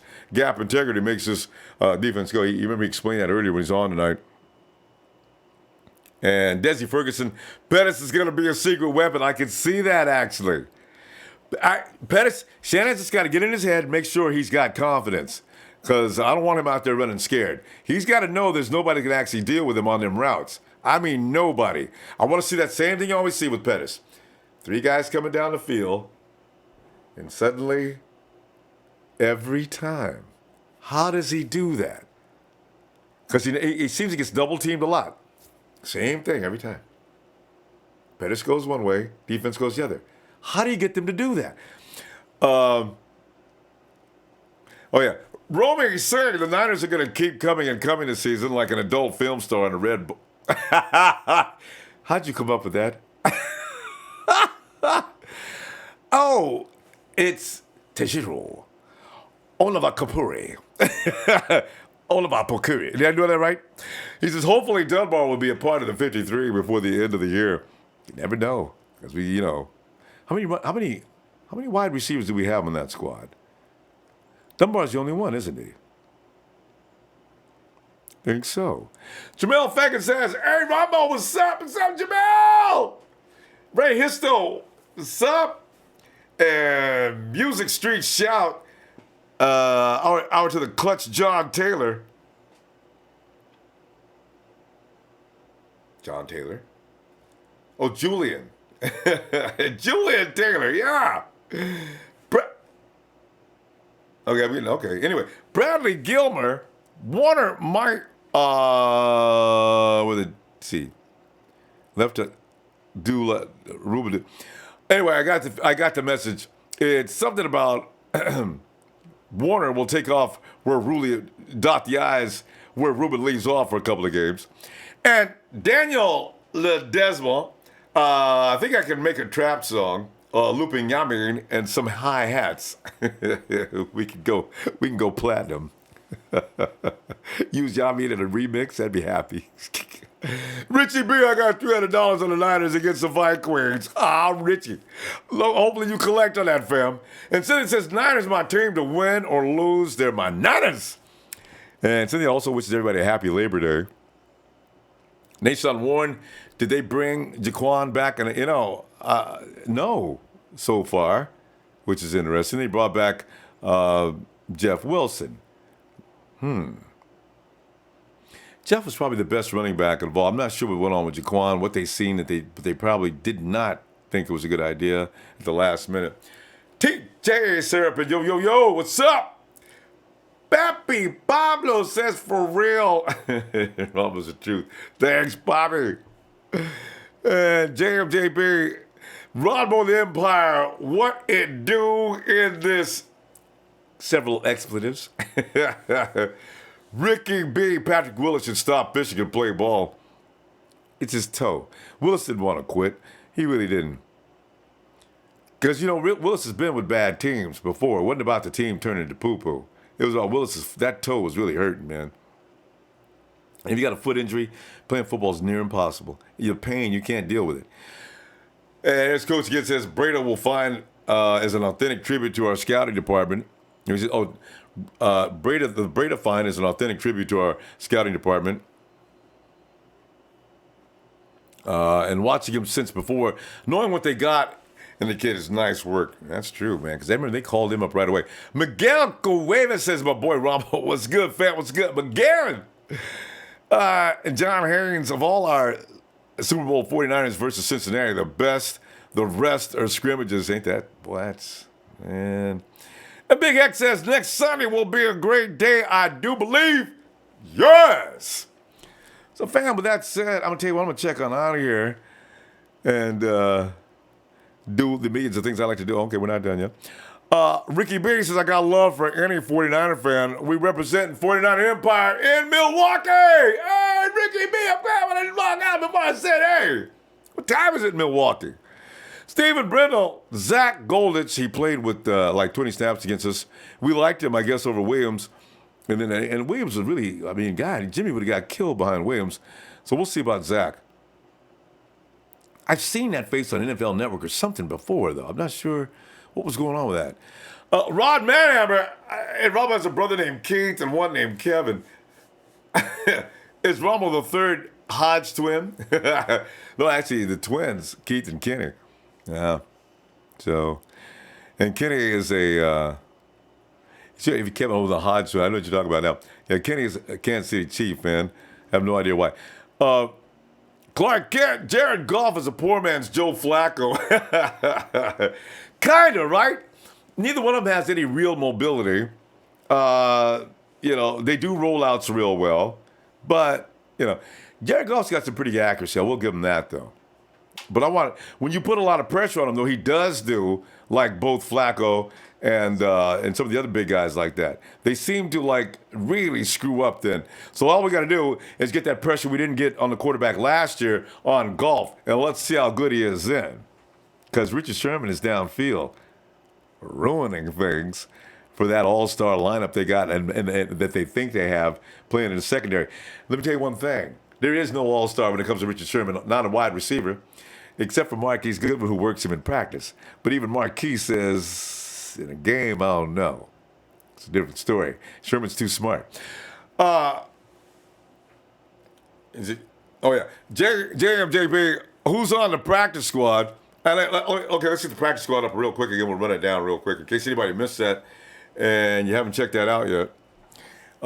Steven Dunbar Jr., he continues to be with us. Ross Dwelly's with us at tight end.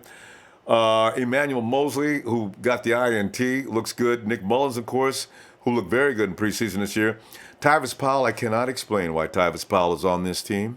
And I really would like to talk to Kyle and John, Robert Sell, and ask him, I understand the stats and all, but guys, really, are you serious? Would you put Tyvis Powell in the game? Niall Scott is on the team off the defensive line. I don't understand why he's here. Pita Taumoepenu, I understand why he's here. He's got nothing but upside. Najee Torin, not bad. He needs some work. Let's see what happens with him. And Jeff Wilson Jr., that's a justification on him. He's a good running back. He can get better, too. And then you got Zack Golditch, offensive lineman. 49ers were impressed with him as we played the Chargers. So that's that on that line.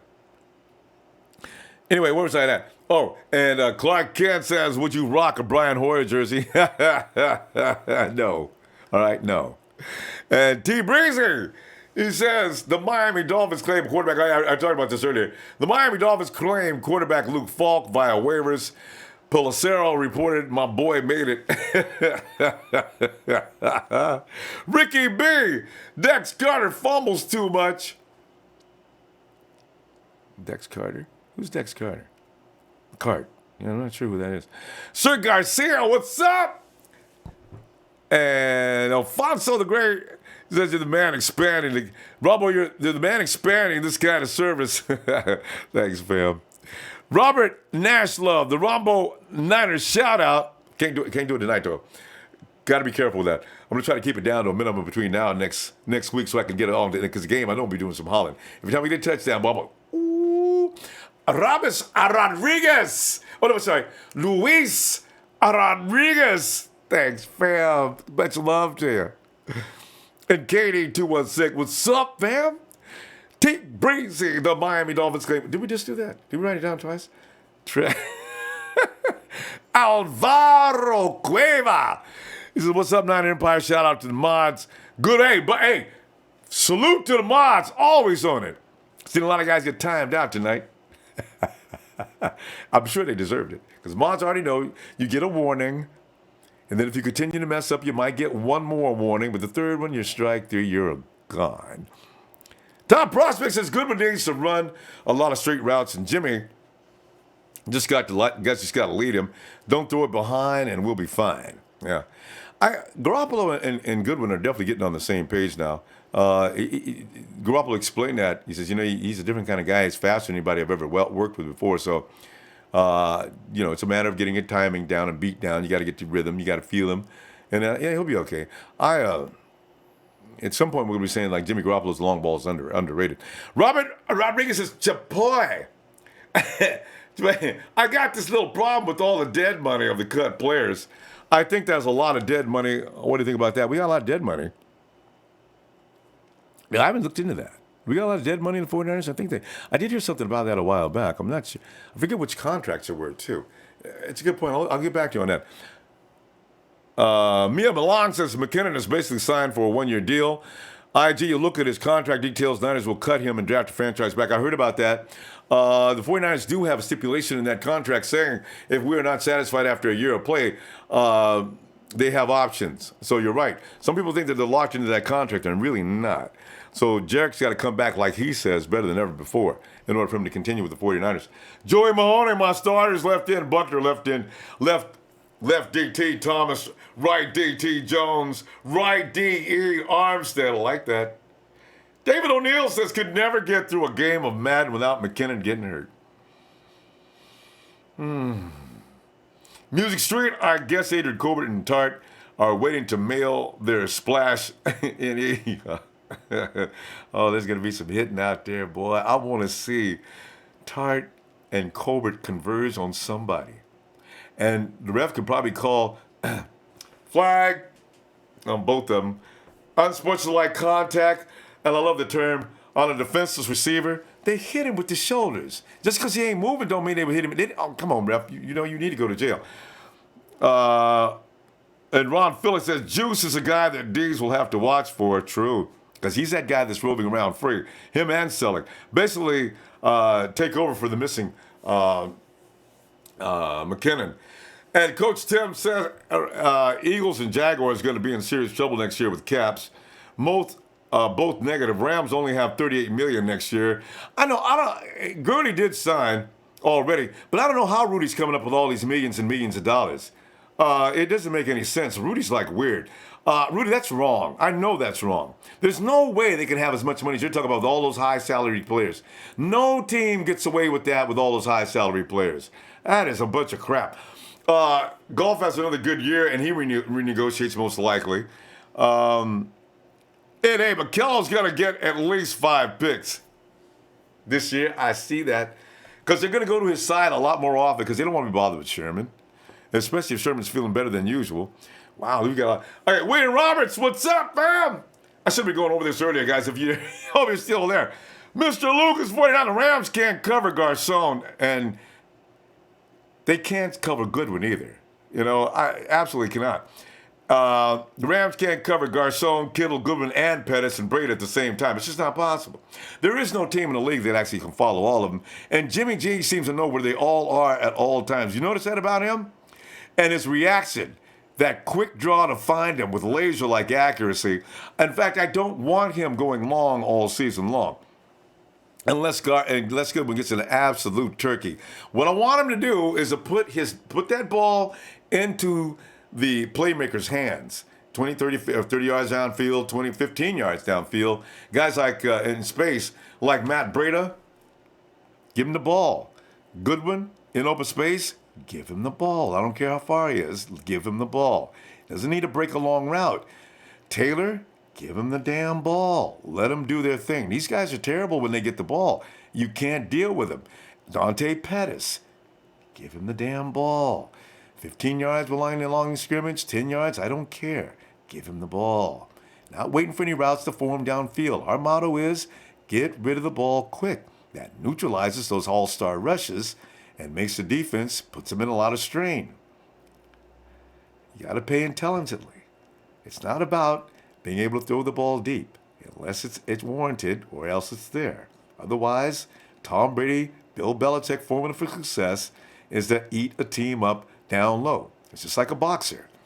Working that body, right and left, breaking that body down till the head drops. Now, bring the haymaker. Goodwin streaking deep. Boom. Touchdown, Niners. George Kittle, Eric Selleck. course, Selleck is the guy I want to see. You know what I'd love to see is Selleck's running down the field? I want Goodman to come running out of nowhere for Selleck to lateral the ball to him. He starts going downfield. You know how Selleck runs. Goodman comes flying in. Garrett, speed. Give me the ball. Easy. All right, goodbye. It's like, you ever watch the Roadrunner cartoons? Or Speedy Gonzales, my favorite. You notice they could stand there and be clowning with, especially Wile E. Coyote. I don't know why Wile takes he can keep up with the Roadrunner. Coyote will have another one of his Acme machines that he just bought, right? He's riding along the Roadrunner. He's like, Roadrunner looks at him. Meek, boom. And then Speedy Gonzales. I don't know why people think they catch up with Speedy. All of a sudden, he's gone. That's a good one. Okay, I'm getting crazy. I gotta go. Oh, we got more? Hey, Ron Faney says Juice is a guy that Diggs will have to watch. Basically take over for the missing. No, we already read those. Yeah. Mr. Lucas can't come. Yeah. Oh, I'm down here. Corey McGlinton, what up from Carson, California? Corey. All right, guys, I really got to go. It's getting late. I tell you what I'm going to do, though. I'm looking for you tomorrow night. And let's go ahead and do some Monday Night Raw. Should I could do a little bit of a holler, though. Just don't go too long. Niner! That's it. See, that's all we see. I'm being smart. I can tear it up, man, because I know what you're thinking. Fam, have a great night. Hey, wait, whoa. Don't forget to hit the like. I knew you already hit it anyway. Don't forget to hit the like. And I'll see you tomorrow. Woo! Good night.